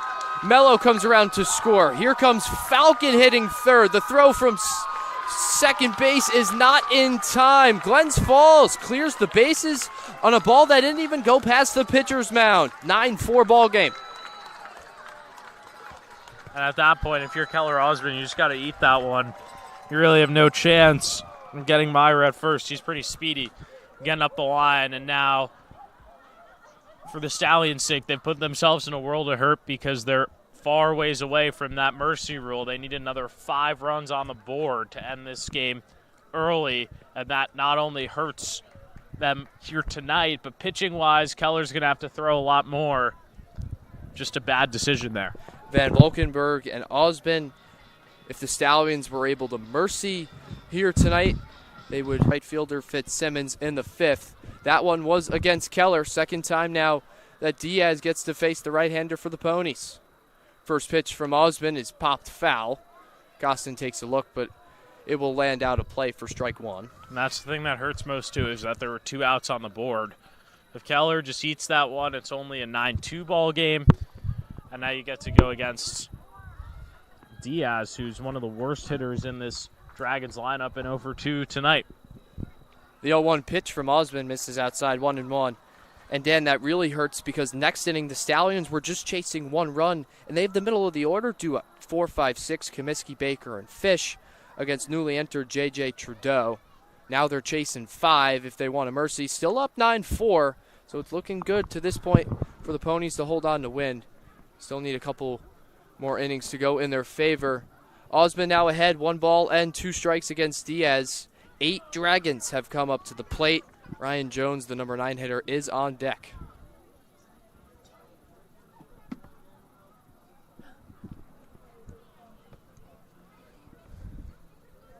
One-two pitch. Diaz just gets enough of it. Flies it off the light post here at East Field. Pulling his best Roy Hobbs impersonation from the movie The Natural, where he walked off for the New York Knights off the light post. And that great baseball movie. Yeah, the only difference with that one is that the ball stayed in play. 1 ball, 2 strike. Osmond fires home and gets Diaz swinging to end the 6th inning. 4 runs come across for Glens Falls. They cut the lead almost in half. It's now 9-4 Stallions.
Top of the 7th here in Glens Falls, a 5-run game. The Stallions leading things 9-4. Dan Challen with you alongside Nick Zuppi. It'll be Casey Comiskey, the cleanup man, to lead things off. Trudeau still out there for his 2nd inning of work. It's a first pitch ball on the outside part. And the big storyline right now across the PGCBL is that the Utica Blue Sox have rallied from 7-0 down to take a 13-12 lead on the Boonville Lumberjacks. So Boonville has just 4 innings of offense left to try and keep its season alive, trailing by 1. 1 ball, 1 strike count. Again, 1 strike count against Comiskey. The Stallions plated 2 runs in the 6th, had a 9-0 lead before the error by Osmond brought home 3. And Comiskey chops bottom of the zone, misses for strike 2. Stallions still up by 5, 9-4 ball game here in the 7th. Just really need to hone in defensively and get the final 3 innings. Last home game of the year here for the Dragons, the 1-2, and Comiskey's down swinging for the first out here in the 7th. George Baker stepping up to the plate now for the Stallions. 0 for 1, a couple of hit-by pitches tonight. Hoping to actually put one into play here in this at-bat.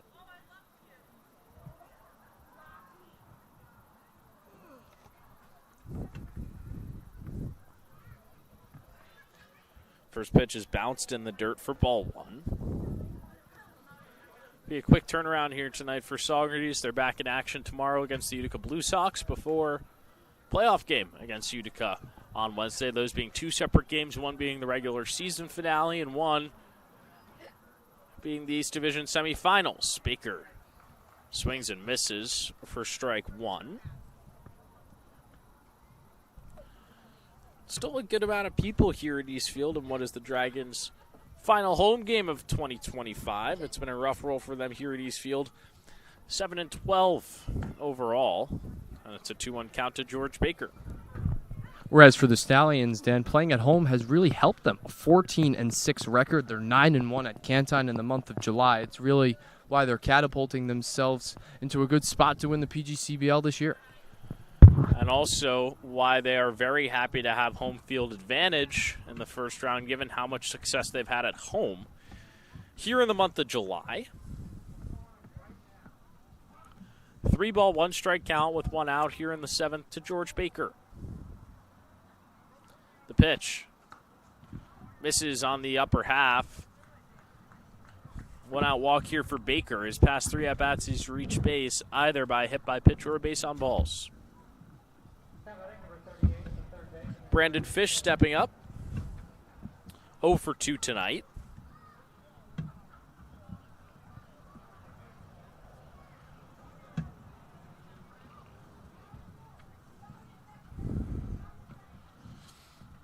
Trudeau set at the belt.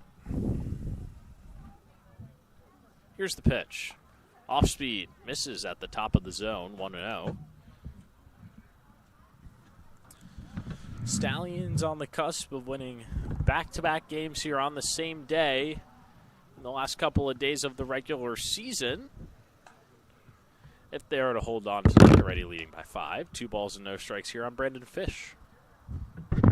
And Fish was in the middle of that 6th-run first inning. He drew a walk with the bases loaded, therefore picks up an RBI, and he would come around to score in that inning as well. Swings at the 2-0 and puts it foul on the left side. 2 balls, 1 strike with 1 down.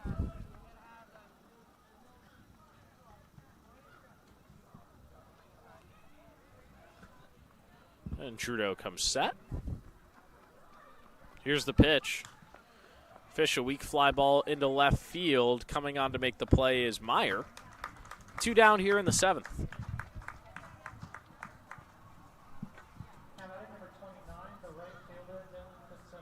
Dylan Fitzsimmons at the plate now. 2 for 2 with a hit by pitch tonight. He has been the Stallions player of the game thus far. RBI single and a double to lead off the 3rd. Came around to score in both the previous at-bats that he reached base. Baker at first. First pitch, fouled back to the screen. 0-1. It's now 3 straight games for an RBI for Dylan Fitzsimmons as well. Dan, last time he played was against the Mohawk Valley Diamond Dogs, where he had the swing of the ball game. Stallions were tied at 7.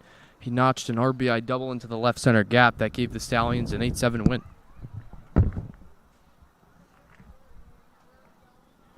Cuts at the breaker in the dirt, 1-1.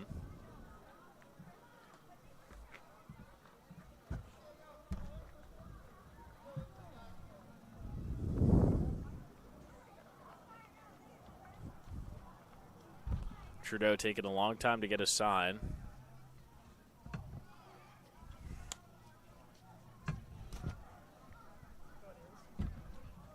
The 0-2 at the knees, not called for strike 3.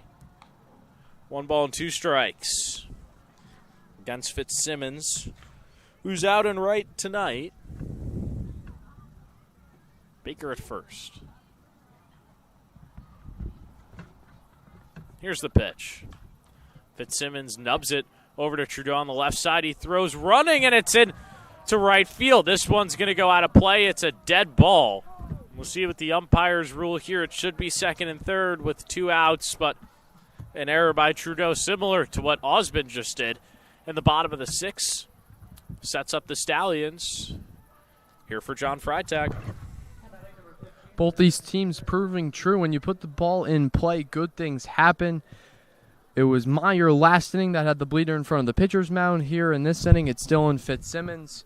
When you force the defense to make tough plays, sometimes it really goes in your favor. That's the 2nd error on the Dragons' pitching staff here tonight. The other one coming against Aiden Newhall. And that was in the previous inning where the Stallions scored 2.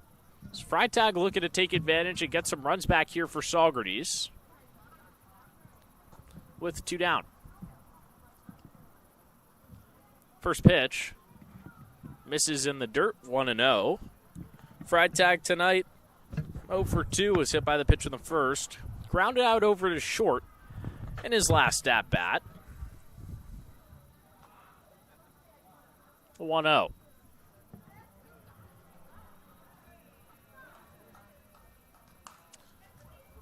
Hard contact back to the screen on the left side. 1 ball, 1 strike. Stallions with 2 wins here to end the regular season would just be 1 victory short of their record from last season. Finished last year 29-12-1, and with the 2 wins to finish out this year would be 28-13-1. Just 1 game worse. And have already clinched the 2nd seed in the East. Breaking ball misses in the dirt. It's 2-1.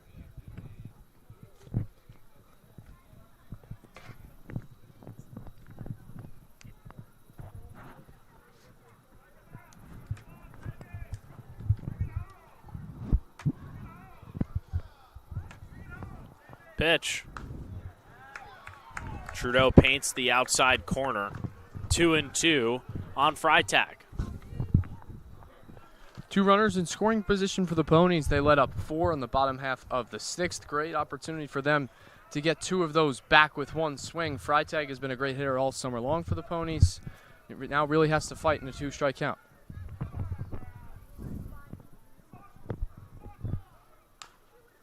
Chops the ball to the right side. Going over to the bag is Biller. Steps on it. And the Stallions leave 2 on here in the top of the 7th. But they still lead this game by 5.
Bottom of the 7th here in Glens Falls. Dan Shalom with you.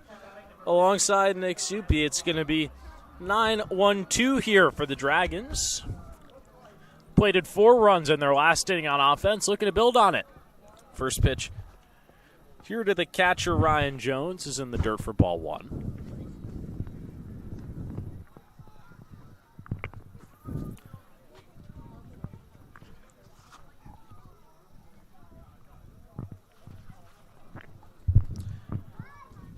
All's been set. Can't find it 2-0. For Osmond, he had a great 1-2-3 inning to start the outing in the 5th, but then in the 6th, issued the free pass twice, hit a batter to lead off the inning, and it resulted in 4 coming home. It's a 3-ball, no-strike count here to start things against Jones. Osmond has just had trouble locating the zone. He deals a fastball that's looped into center field. Rodriguez can't come up with the play on the dive. And it's a leadoff single for the 9-hole hitter, Ryan Jones, his 2nd single of the ballgame.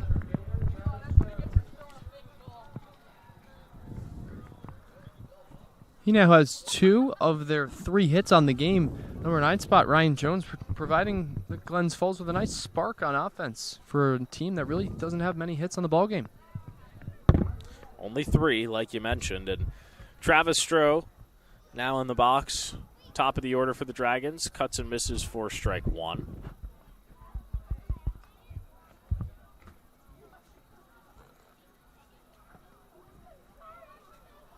pour across for Glens Falls. Back in the bottom of the 6th, then looking to cut this deficit down as Sanchez lets the ball get away from him. He snap throws down to second, and they got him. Jones tried to be a little bit too greedy, and Sanchez gets him over there at second. One down here in the bottom of the 7th. Exactly what Osmond needed out on the mound. Gets a nice help from catcher Logan Sanchez after originally drops the pitch but catches Jones sleeping. Strode tried to offer with the bunt, pulls it back. 2 balls and 1 strike. Now with 1 down after the caught stealing from Sanchez. And Osmond deals. Mile high pop on the infield. Costin moves in. He makes the play. 2 down. Just the bounce back you want to see from Osmond. All of a sudden, then what looked promising for Glens Falls, 2 pitches later, doesn't look so. 2 outs in the inning. Number 2 hitter James Houghton coming up after the leadoff man Ryan Jones lined a single to start things. Houghton with back-to-back walks. 1 coming off of Van Valkenburg, that was his only of the outing, and 1 off of Osmond. Takes a first pitch ball at the top of the zone.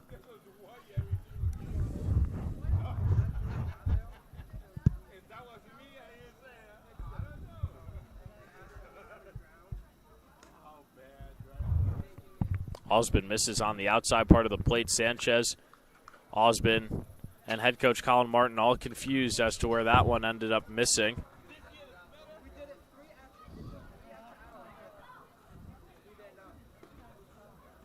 Finds the zone right there, 2-1.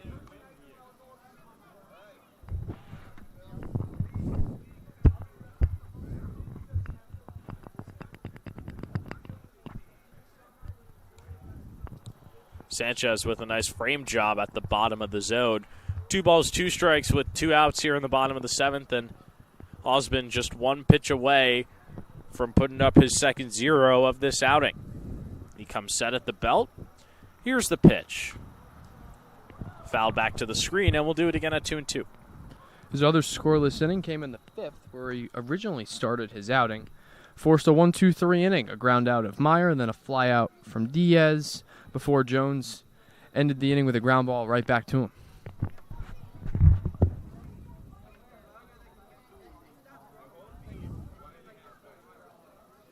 Osmond fires. Misses in the dirt. 3 balls, 2 strikes, 2 outs. He's issued 2 walks and a hit by pitch so far. I'm looking to avoid base on balls number 3. The payoff. Misses outside, and there it is. 2-out walk for the Dragons. Brings up Robert Mello, the DH. Or, excuse me, Joe Carpier's the shortstop. 3 walks for Houghton here today. He's been on base 3 of 4 for him. Twice against Osmond and once against Van Valkenburg. Snap throw to first. Give a check. Nothing doing.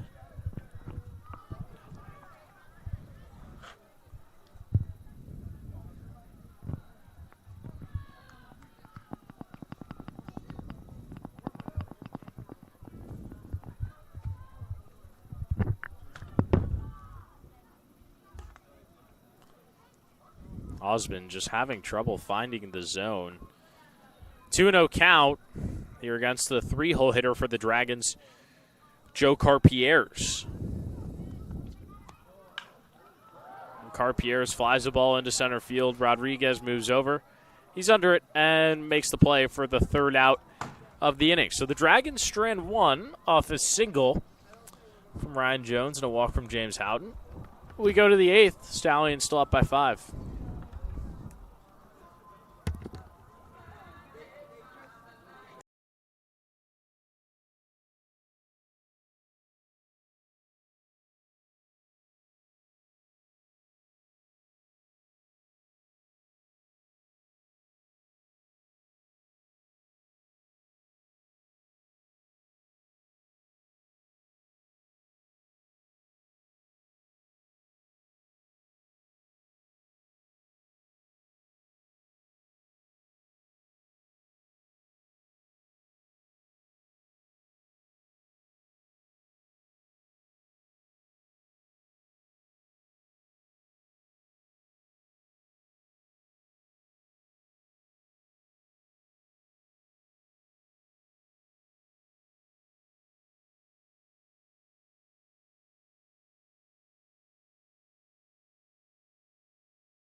Eighth inning here in Glens Falls. Andrew Ray to lead things off with the Stallions having 9-10-1 due up in this inning. And J.J. Trudeau still out there for the Dragons. Ray first pitch swinging. Ball goes back to the backstop. It's 0-1.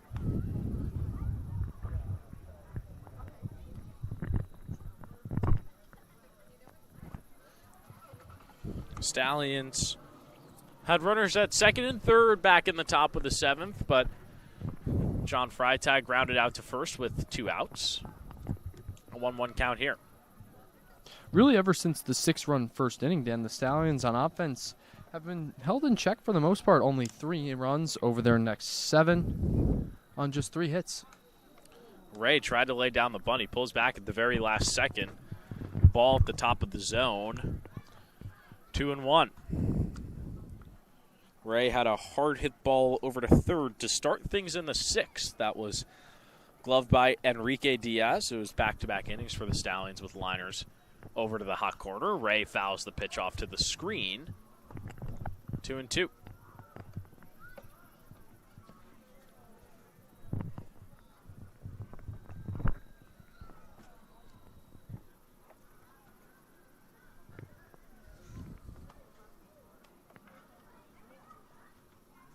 Trudeau fires. Ray checks the swing. Does he go around? No. Count goes full. Stallions have not had the leadoff runner on since the 6th when they scored 2 runs. Griffin Crane and Rodriguez started off with walks, and they both would come around to score in that inning as well. And Andrew Ray starts the 8th here for the Stallions with a walk.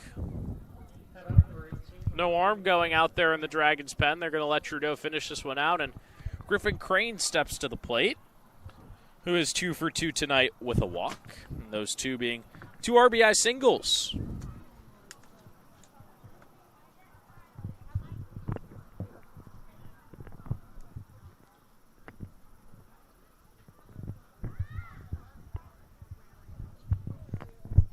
First pitch from Trudeau. Outside fastball called for a strike.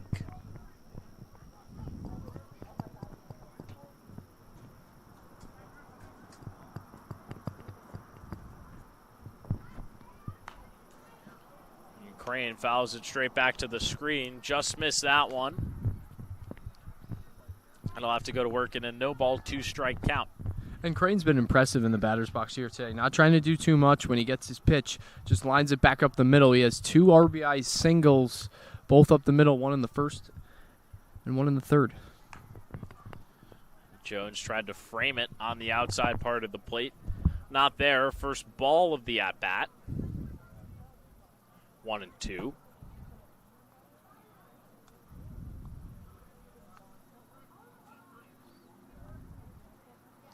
Trudeau fires.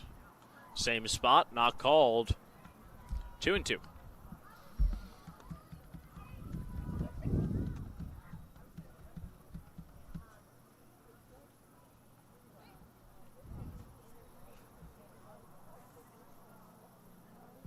Two offering. Crane slaps it foul to the left side.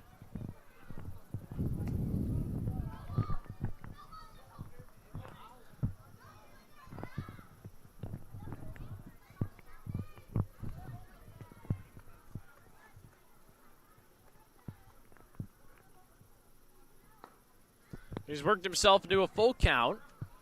If the Stallions are looking for the big inning here in the late parts of the game, this is certainly setting up to be it. Crane in the full count with Ray at first and Luis Rodriguez on deck. And Crane with the ball over to third, and guess who's there again? Enrique Diaz. That is the third liner over to third base that he's gloved and stolen a hit away from the Stallions. And 2 of those, Danny, left his feet as well. One of them he jumped up and nabbed one from Comiskey. Here in the 8th, makes the nice sliding play against Griffin Crane for the first out of the inning. Top of the order for Saugerties. Luis Rodriguez at the plate with Ray over at first.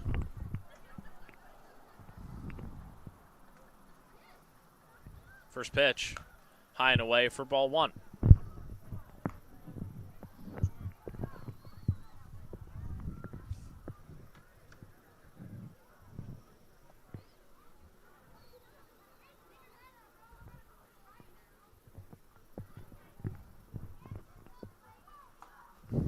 Rodriguez leans out of the way. 2 balls, no strikes. In a 5-run game where the Stallions scored 6 of their first 9 all the way back in the top of the first. Came out of the gates rolling here tonight, and Rodriguez is in a 3-ball, no strike count. Rodriguez has been on base 3 times tonight, was hit by a pitch and walked in the first inning, and also walked again in the 6th. He scored 2 runs as well.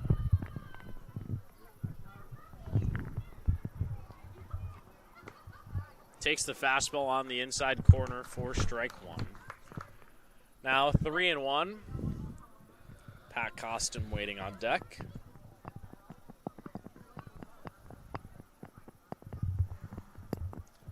Pitch upstairs, ball 4.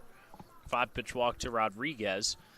And now Costin at the plate, who was the first batter that Trudeau faced in his outing all the way back in the top of the 6th. And Costin notched a single off of him. We'll try and do the same here, and a single could score a run for the Stallions. Make this a 6-run game and get themselves into double digits. Over the last 5 games, the Dragons have allowed the opposing team to score at least 10.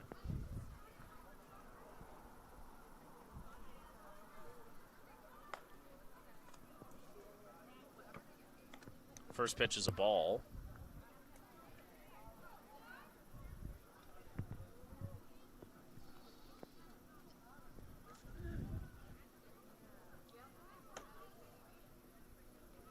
Costin swings at it, but it gets past the catcher Jones, and both runners move up 90 feet on the wild pitch. Second wild pitch of Trudeau's outing.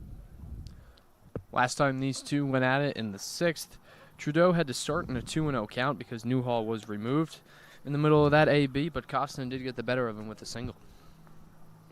Single could score 2 here for the Ponies.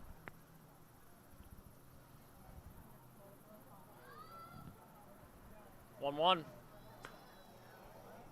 Called for a strike at the top of the zone. Now 1-2. In his last 2 at-bats for Costin, both Newhall and now Trudeau really have been working the outer third part of the plate, forcing him to go to left field. And Costin grounds a pitch over to second. Houghton throws to first. RBI fielder's choice. 10-4 ball game.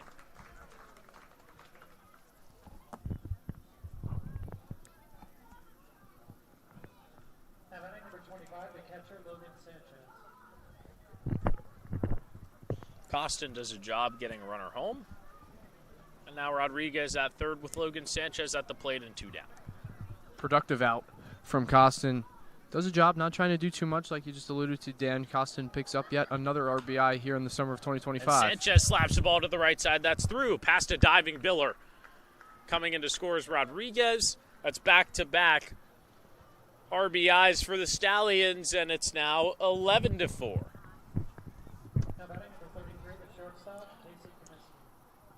Logan Sanchez stays hot. That's 3 straight games with a hit for him.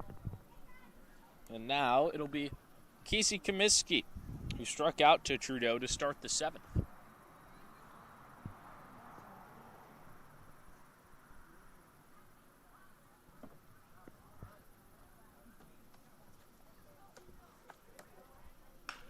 First pitch is slapped to the right side. Houghton gloves throws to first in time. So that limits the damage here in the 8th, but the Stallions tack on 2 more, and they are up by 7 going to the bottom of the 8th.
Welcome back to Glens Falls. Dan Shalom with you alongside Nick Zuppi. It's the bottom of the 8th. The Stallions tack on 2 more in the top half to make this a 7-run ball game. For the Dragons, it's going to be 4, 5, 6 coming up here as they try and mount an improbable comeback here in their final home game of the 2025 season. 1 ball, 1 strike on Mello. And Robert Mello really delivered the spark for this squad in the 6th.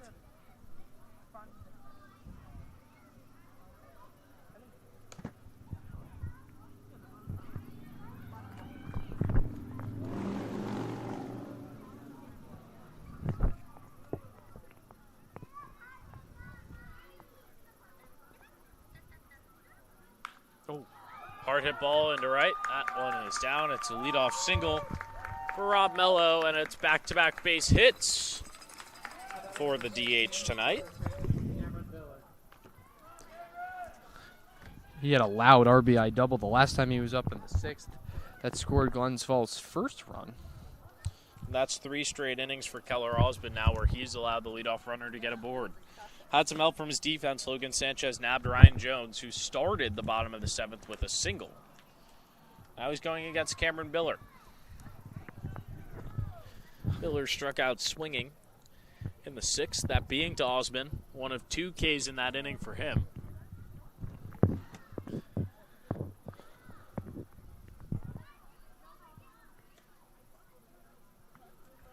Gets the call on the outside part, 1-1.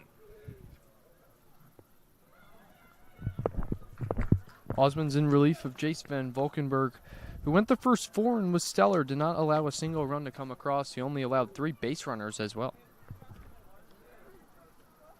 2 ball, 1 strike count. The issue for Keller in the start has just been locating the zone. 3 walks and a hit by pitch for him. Ground ball over to Comiskey. This is a tailor-made double play, but he boots it at short. A bad bounce here on the infield results in the 2nd error of the evening on Casey Comiskey. And there's runners at 1st and 2nd. After the Stallions play 2 in the the top half, the Glens Falls in the bottom half is set up to do exactly the same thing. 2 runners on, nobody out. Middle of the lineup coming up.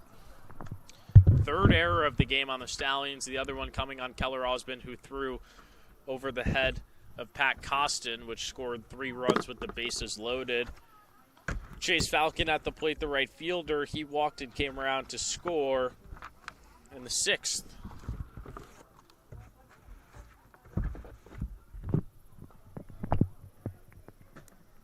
Osmond just really having trouble finding the zone.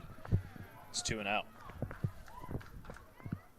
Defensively, Dan, going into the playoffs, this is something that the Stallions really need to lock in on. 11 straight games with an error against in the playoff against these better teams, the Utica Blue Sox, the Amsterdam Mohawks of the world. You're going to have to really help out your pitching staff when they put balls in play. You got to make the plays.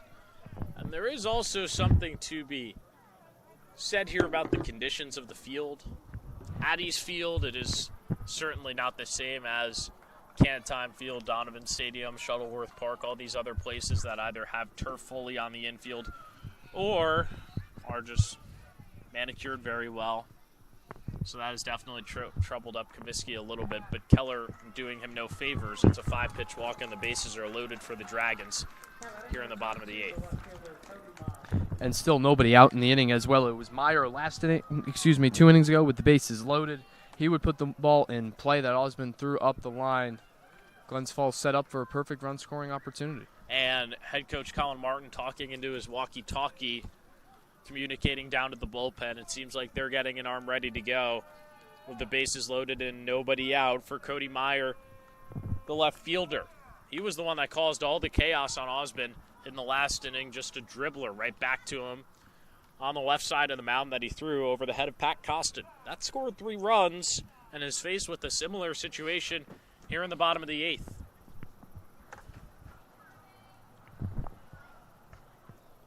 The 0-1. Grounded over to Comiskey. He makes up for the mistake, steps on second, throws to first, and it's a big double play for Saugerties. A run does score for the Dragons, that being Robert Mello, but The Stallions will trade 2 outs for a run all day in what is now a 6-run ball game. At this point in the game for the Stallions, you're just focused on getting outs. What is now a 5-run ball game, like you just alluded to, Dan. 4 more outs to get defensively for the Ponies before they come away victorious here tonight. Enrique Diaz, the third baseman at the plate. First pitch from Osmond is fouled back for strike 1. For the Stallions in the 9th, they are going to send 5, 6, 7 to the plate, that being George Baker, Brandon Fish, and Dylan Fitzsimmons. And we'll see if it's Osmond out there to close it. The 0-1 sneaks past Sanchez, and, well, Falcon didn't have a good read on that one. He could have scored, but he'll stay over at third.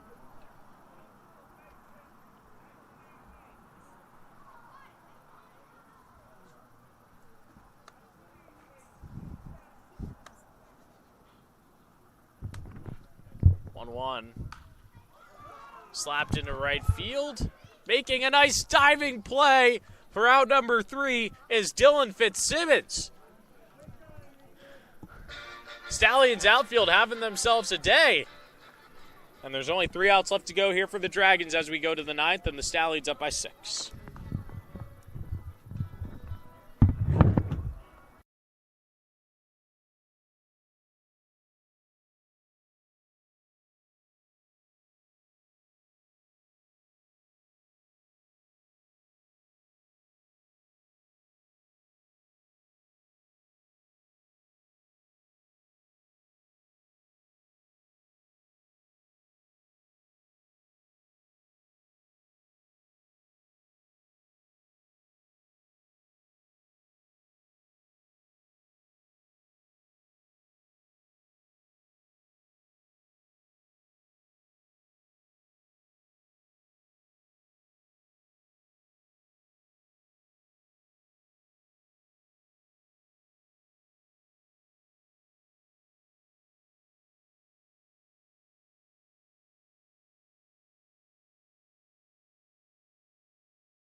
Ninth inning here in Glens Falls.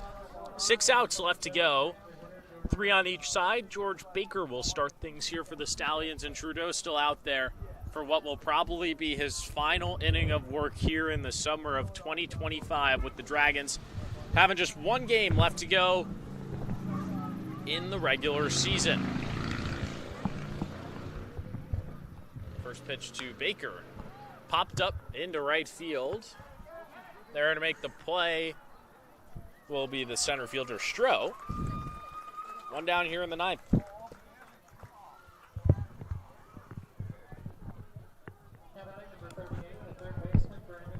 Brandon Fish will step to the dish.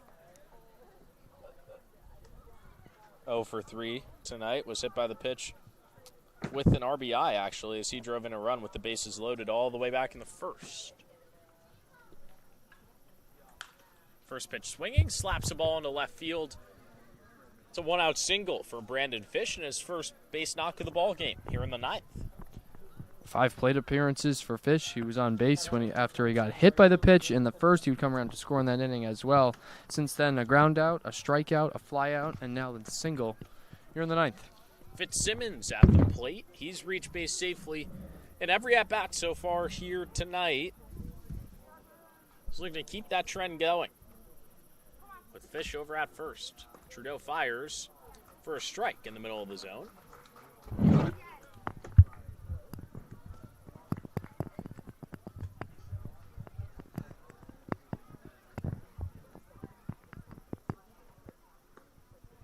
One ball, 1 strike count. It's going to be real interesting to see what head coach Colin Martin goes with tomorrow night against Utica, a unique playoff scenario where you play the team that you're going to play in the single game elimination the very next day. This ball is piped into right field by Fitzsimmons. Moving over to make the play is Falcon, and Fish, at risk of being doubled up, he quickly gets back to the bag. A nice running play by Falcon, and there's 2 down here in the 9th. Couple of loud swings from Fitzsimmons here tonight. An RBI single, a double in the third, and then this line drive to the right fielder, Falcon. Good night for Fitzsimmons in the batter's box. And for the Stallions overall, the game yesterday, for them marked a stretch where they will now play every single day for the rest of the season until they get eliminated from the PGCBL, if they are to get eliminated. And obviously the one scenario where they don't get eliminated is where they end out on top of things, with Freitag taking a first pitch strike. So tomorrow is really going to be the game where the Stallions don't want to burn much of their high-quality pitching, put the playoffs on deck the very next day.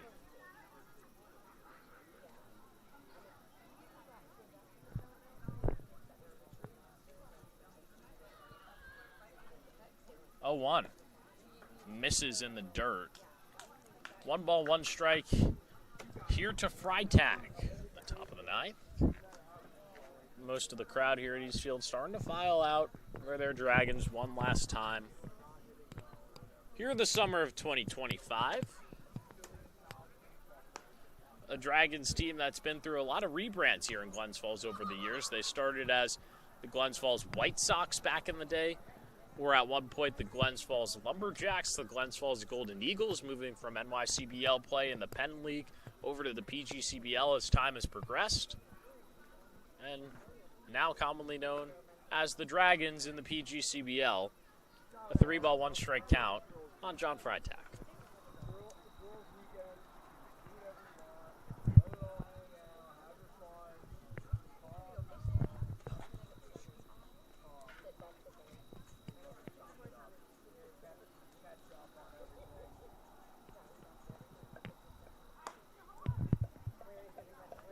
Five-pitch walk to Freitag. Brings up Andrew Ray for the second time in 2 innings.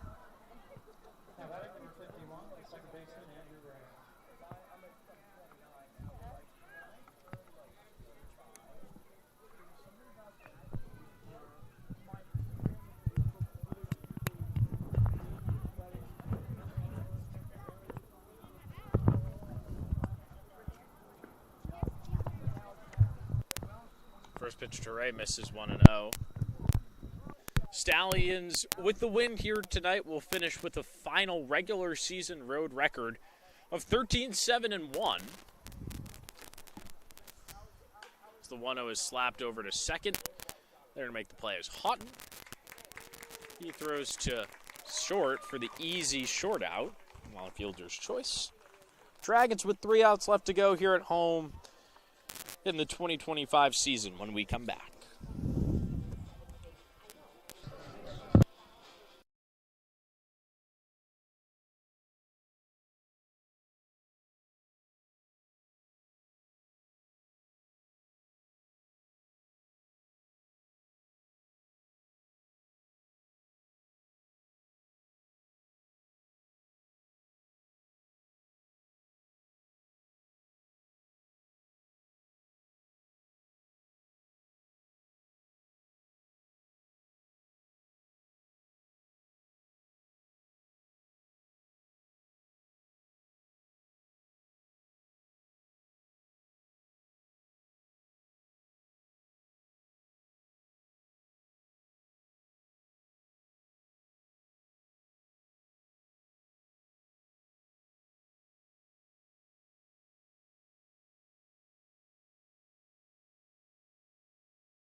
Dallas Hotwieners called to the bullpen here for the Stallions in the ninth. Keller Osmond is out of the game after 4 innings of 5-run ball, and Reese Brammer is on to finish off this game with the Dragons having just 3 outs left to go, trailing by 6. Not a save situation, but it does mark what will be the final half inning of Dragons baseball here at East Field in the summer of 2025.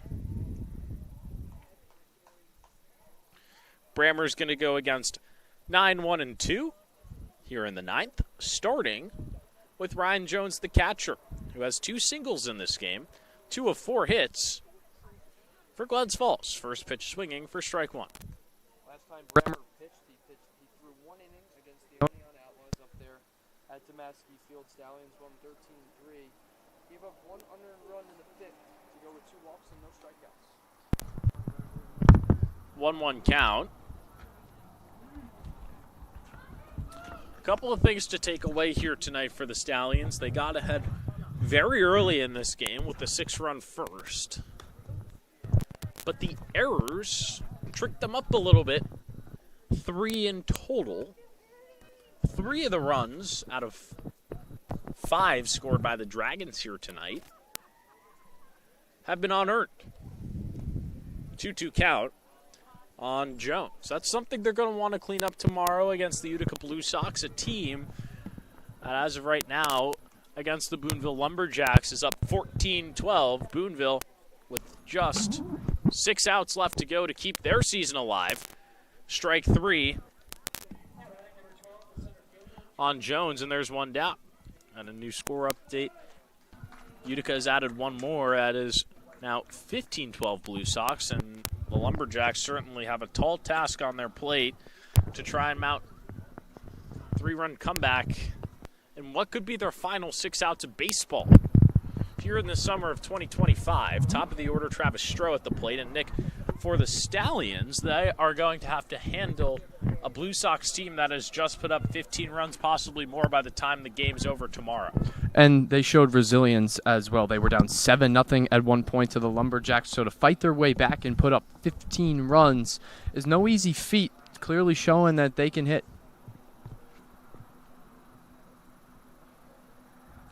1 out. Fouled back, and it's kind of ironic if the Lumberjacks are to go on to lose tonight. Tomorrow's Diamond Dogs at Mohawks game will also be meaningless. So both the first-round matchups in the PGCBL will actually play each other the day before the actual game to finish off the regular season, as Brammer misses very wide and away for ball 2. But it's rare you ever see that in baseball, where a team finishes its last series and then its first playoff opponent is that same team, happening twice. And you go across all 4 of those managers: Steve Luby, Keith Griffin, head coach Colin Martin. They have a lot of things to strategically play in their head now with the game tomorrow. We might see for the Stallions and Utica Blue Sox game, we might see some position players maybe go out there and eat some innings in a game that really does not impact either team in any way. Fly ball into foul territory. Costin moves over on the first base side. He makes the play, 2 down. You mentioned the position players, Nick. The last time that happened was actually a year ago here at Glens Falls. After the first 4 innings by the Stallion staff, they used 3 position players, mercying the Dragons in the end in 7 innings. But they used 3 position players who all went an inning each and only gave up 1 earned run with 3 strikeouts. So it will be interesting to see if head coach Colin Martin goes that direction tomorrow. James Houghton represents the last out here at home for the Dragons in the summer of 2025. And at least in my opinion, there's really no reason to put any of your guys out there in an irrelevant game against a team you really don't want to show anything to for the very next day. I agree with you wholeheartedly, simply because the Utica Blue Sox are a very good team. The Stallions have had success against them this year. They've won a couple games, a couple come from behind victories as well. So you don't really want to show them too much. And why would you burn arms when, especially after the last regular season game tomorrow, they don't have any more off days? And if they are to win in the first round, you got to play the very next day, and it's still single game elimination. You have no breathing room. Every game could be your last. And speaking of last, the Dragons are down to their final strike here at home. 1-2 strike count with 2 outs.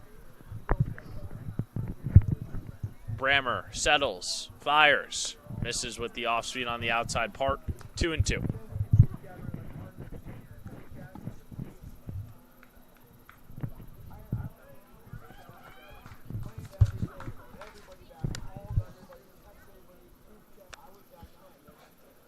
Two-two pitch, spiked in the dirt. Count goes full. For the Stallions, they ended last season on the road 9-8-2. Mark here in the summer of 2025 much better. It's going to be at 13-7-1. But one more batter to deal with before they get to that record. It's a 2-out walk to James Houghton. And it brings up Joe Carpier's.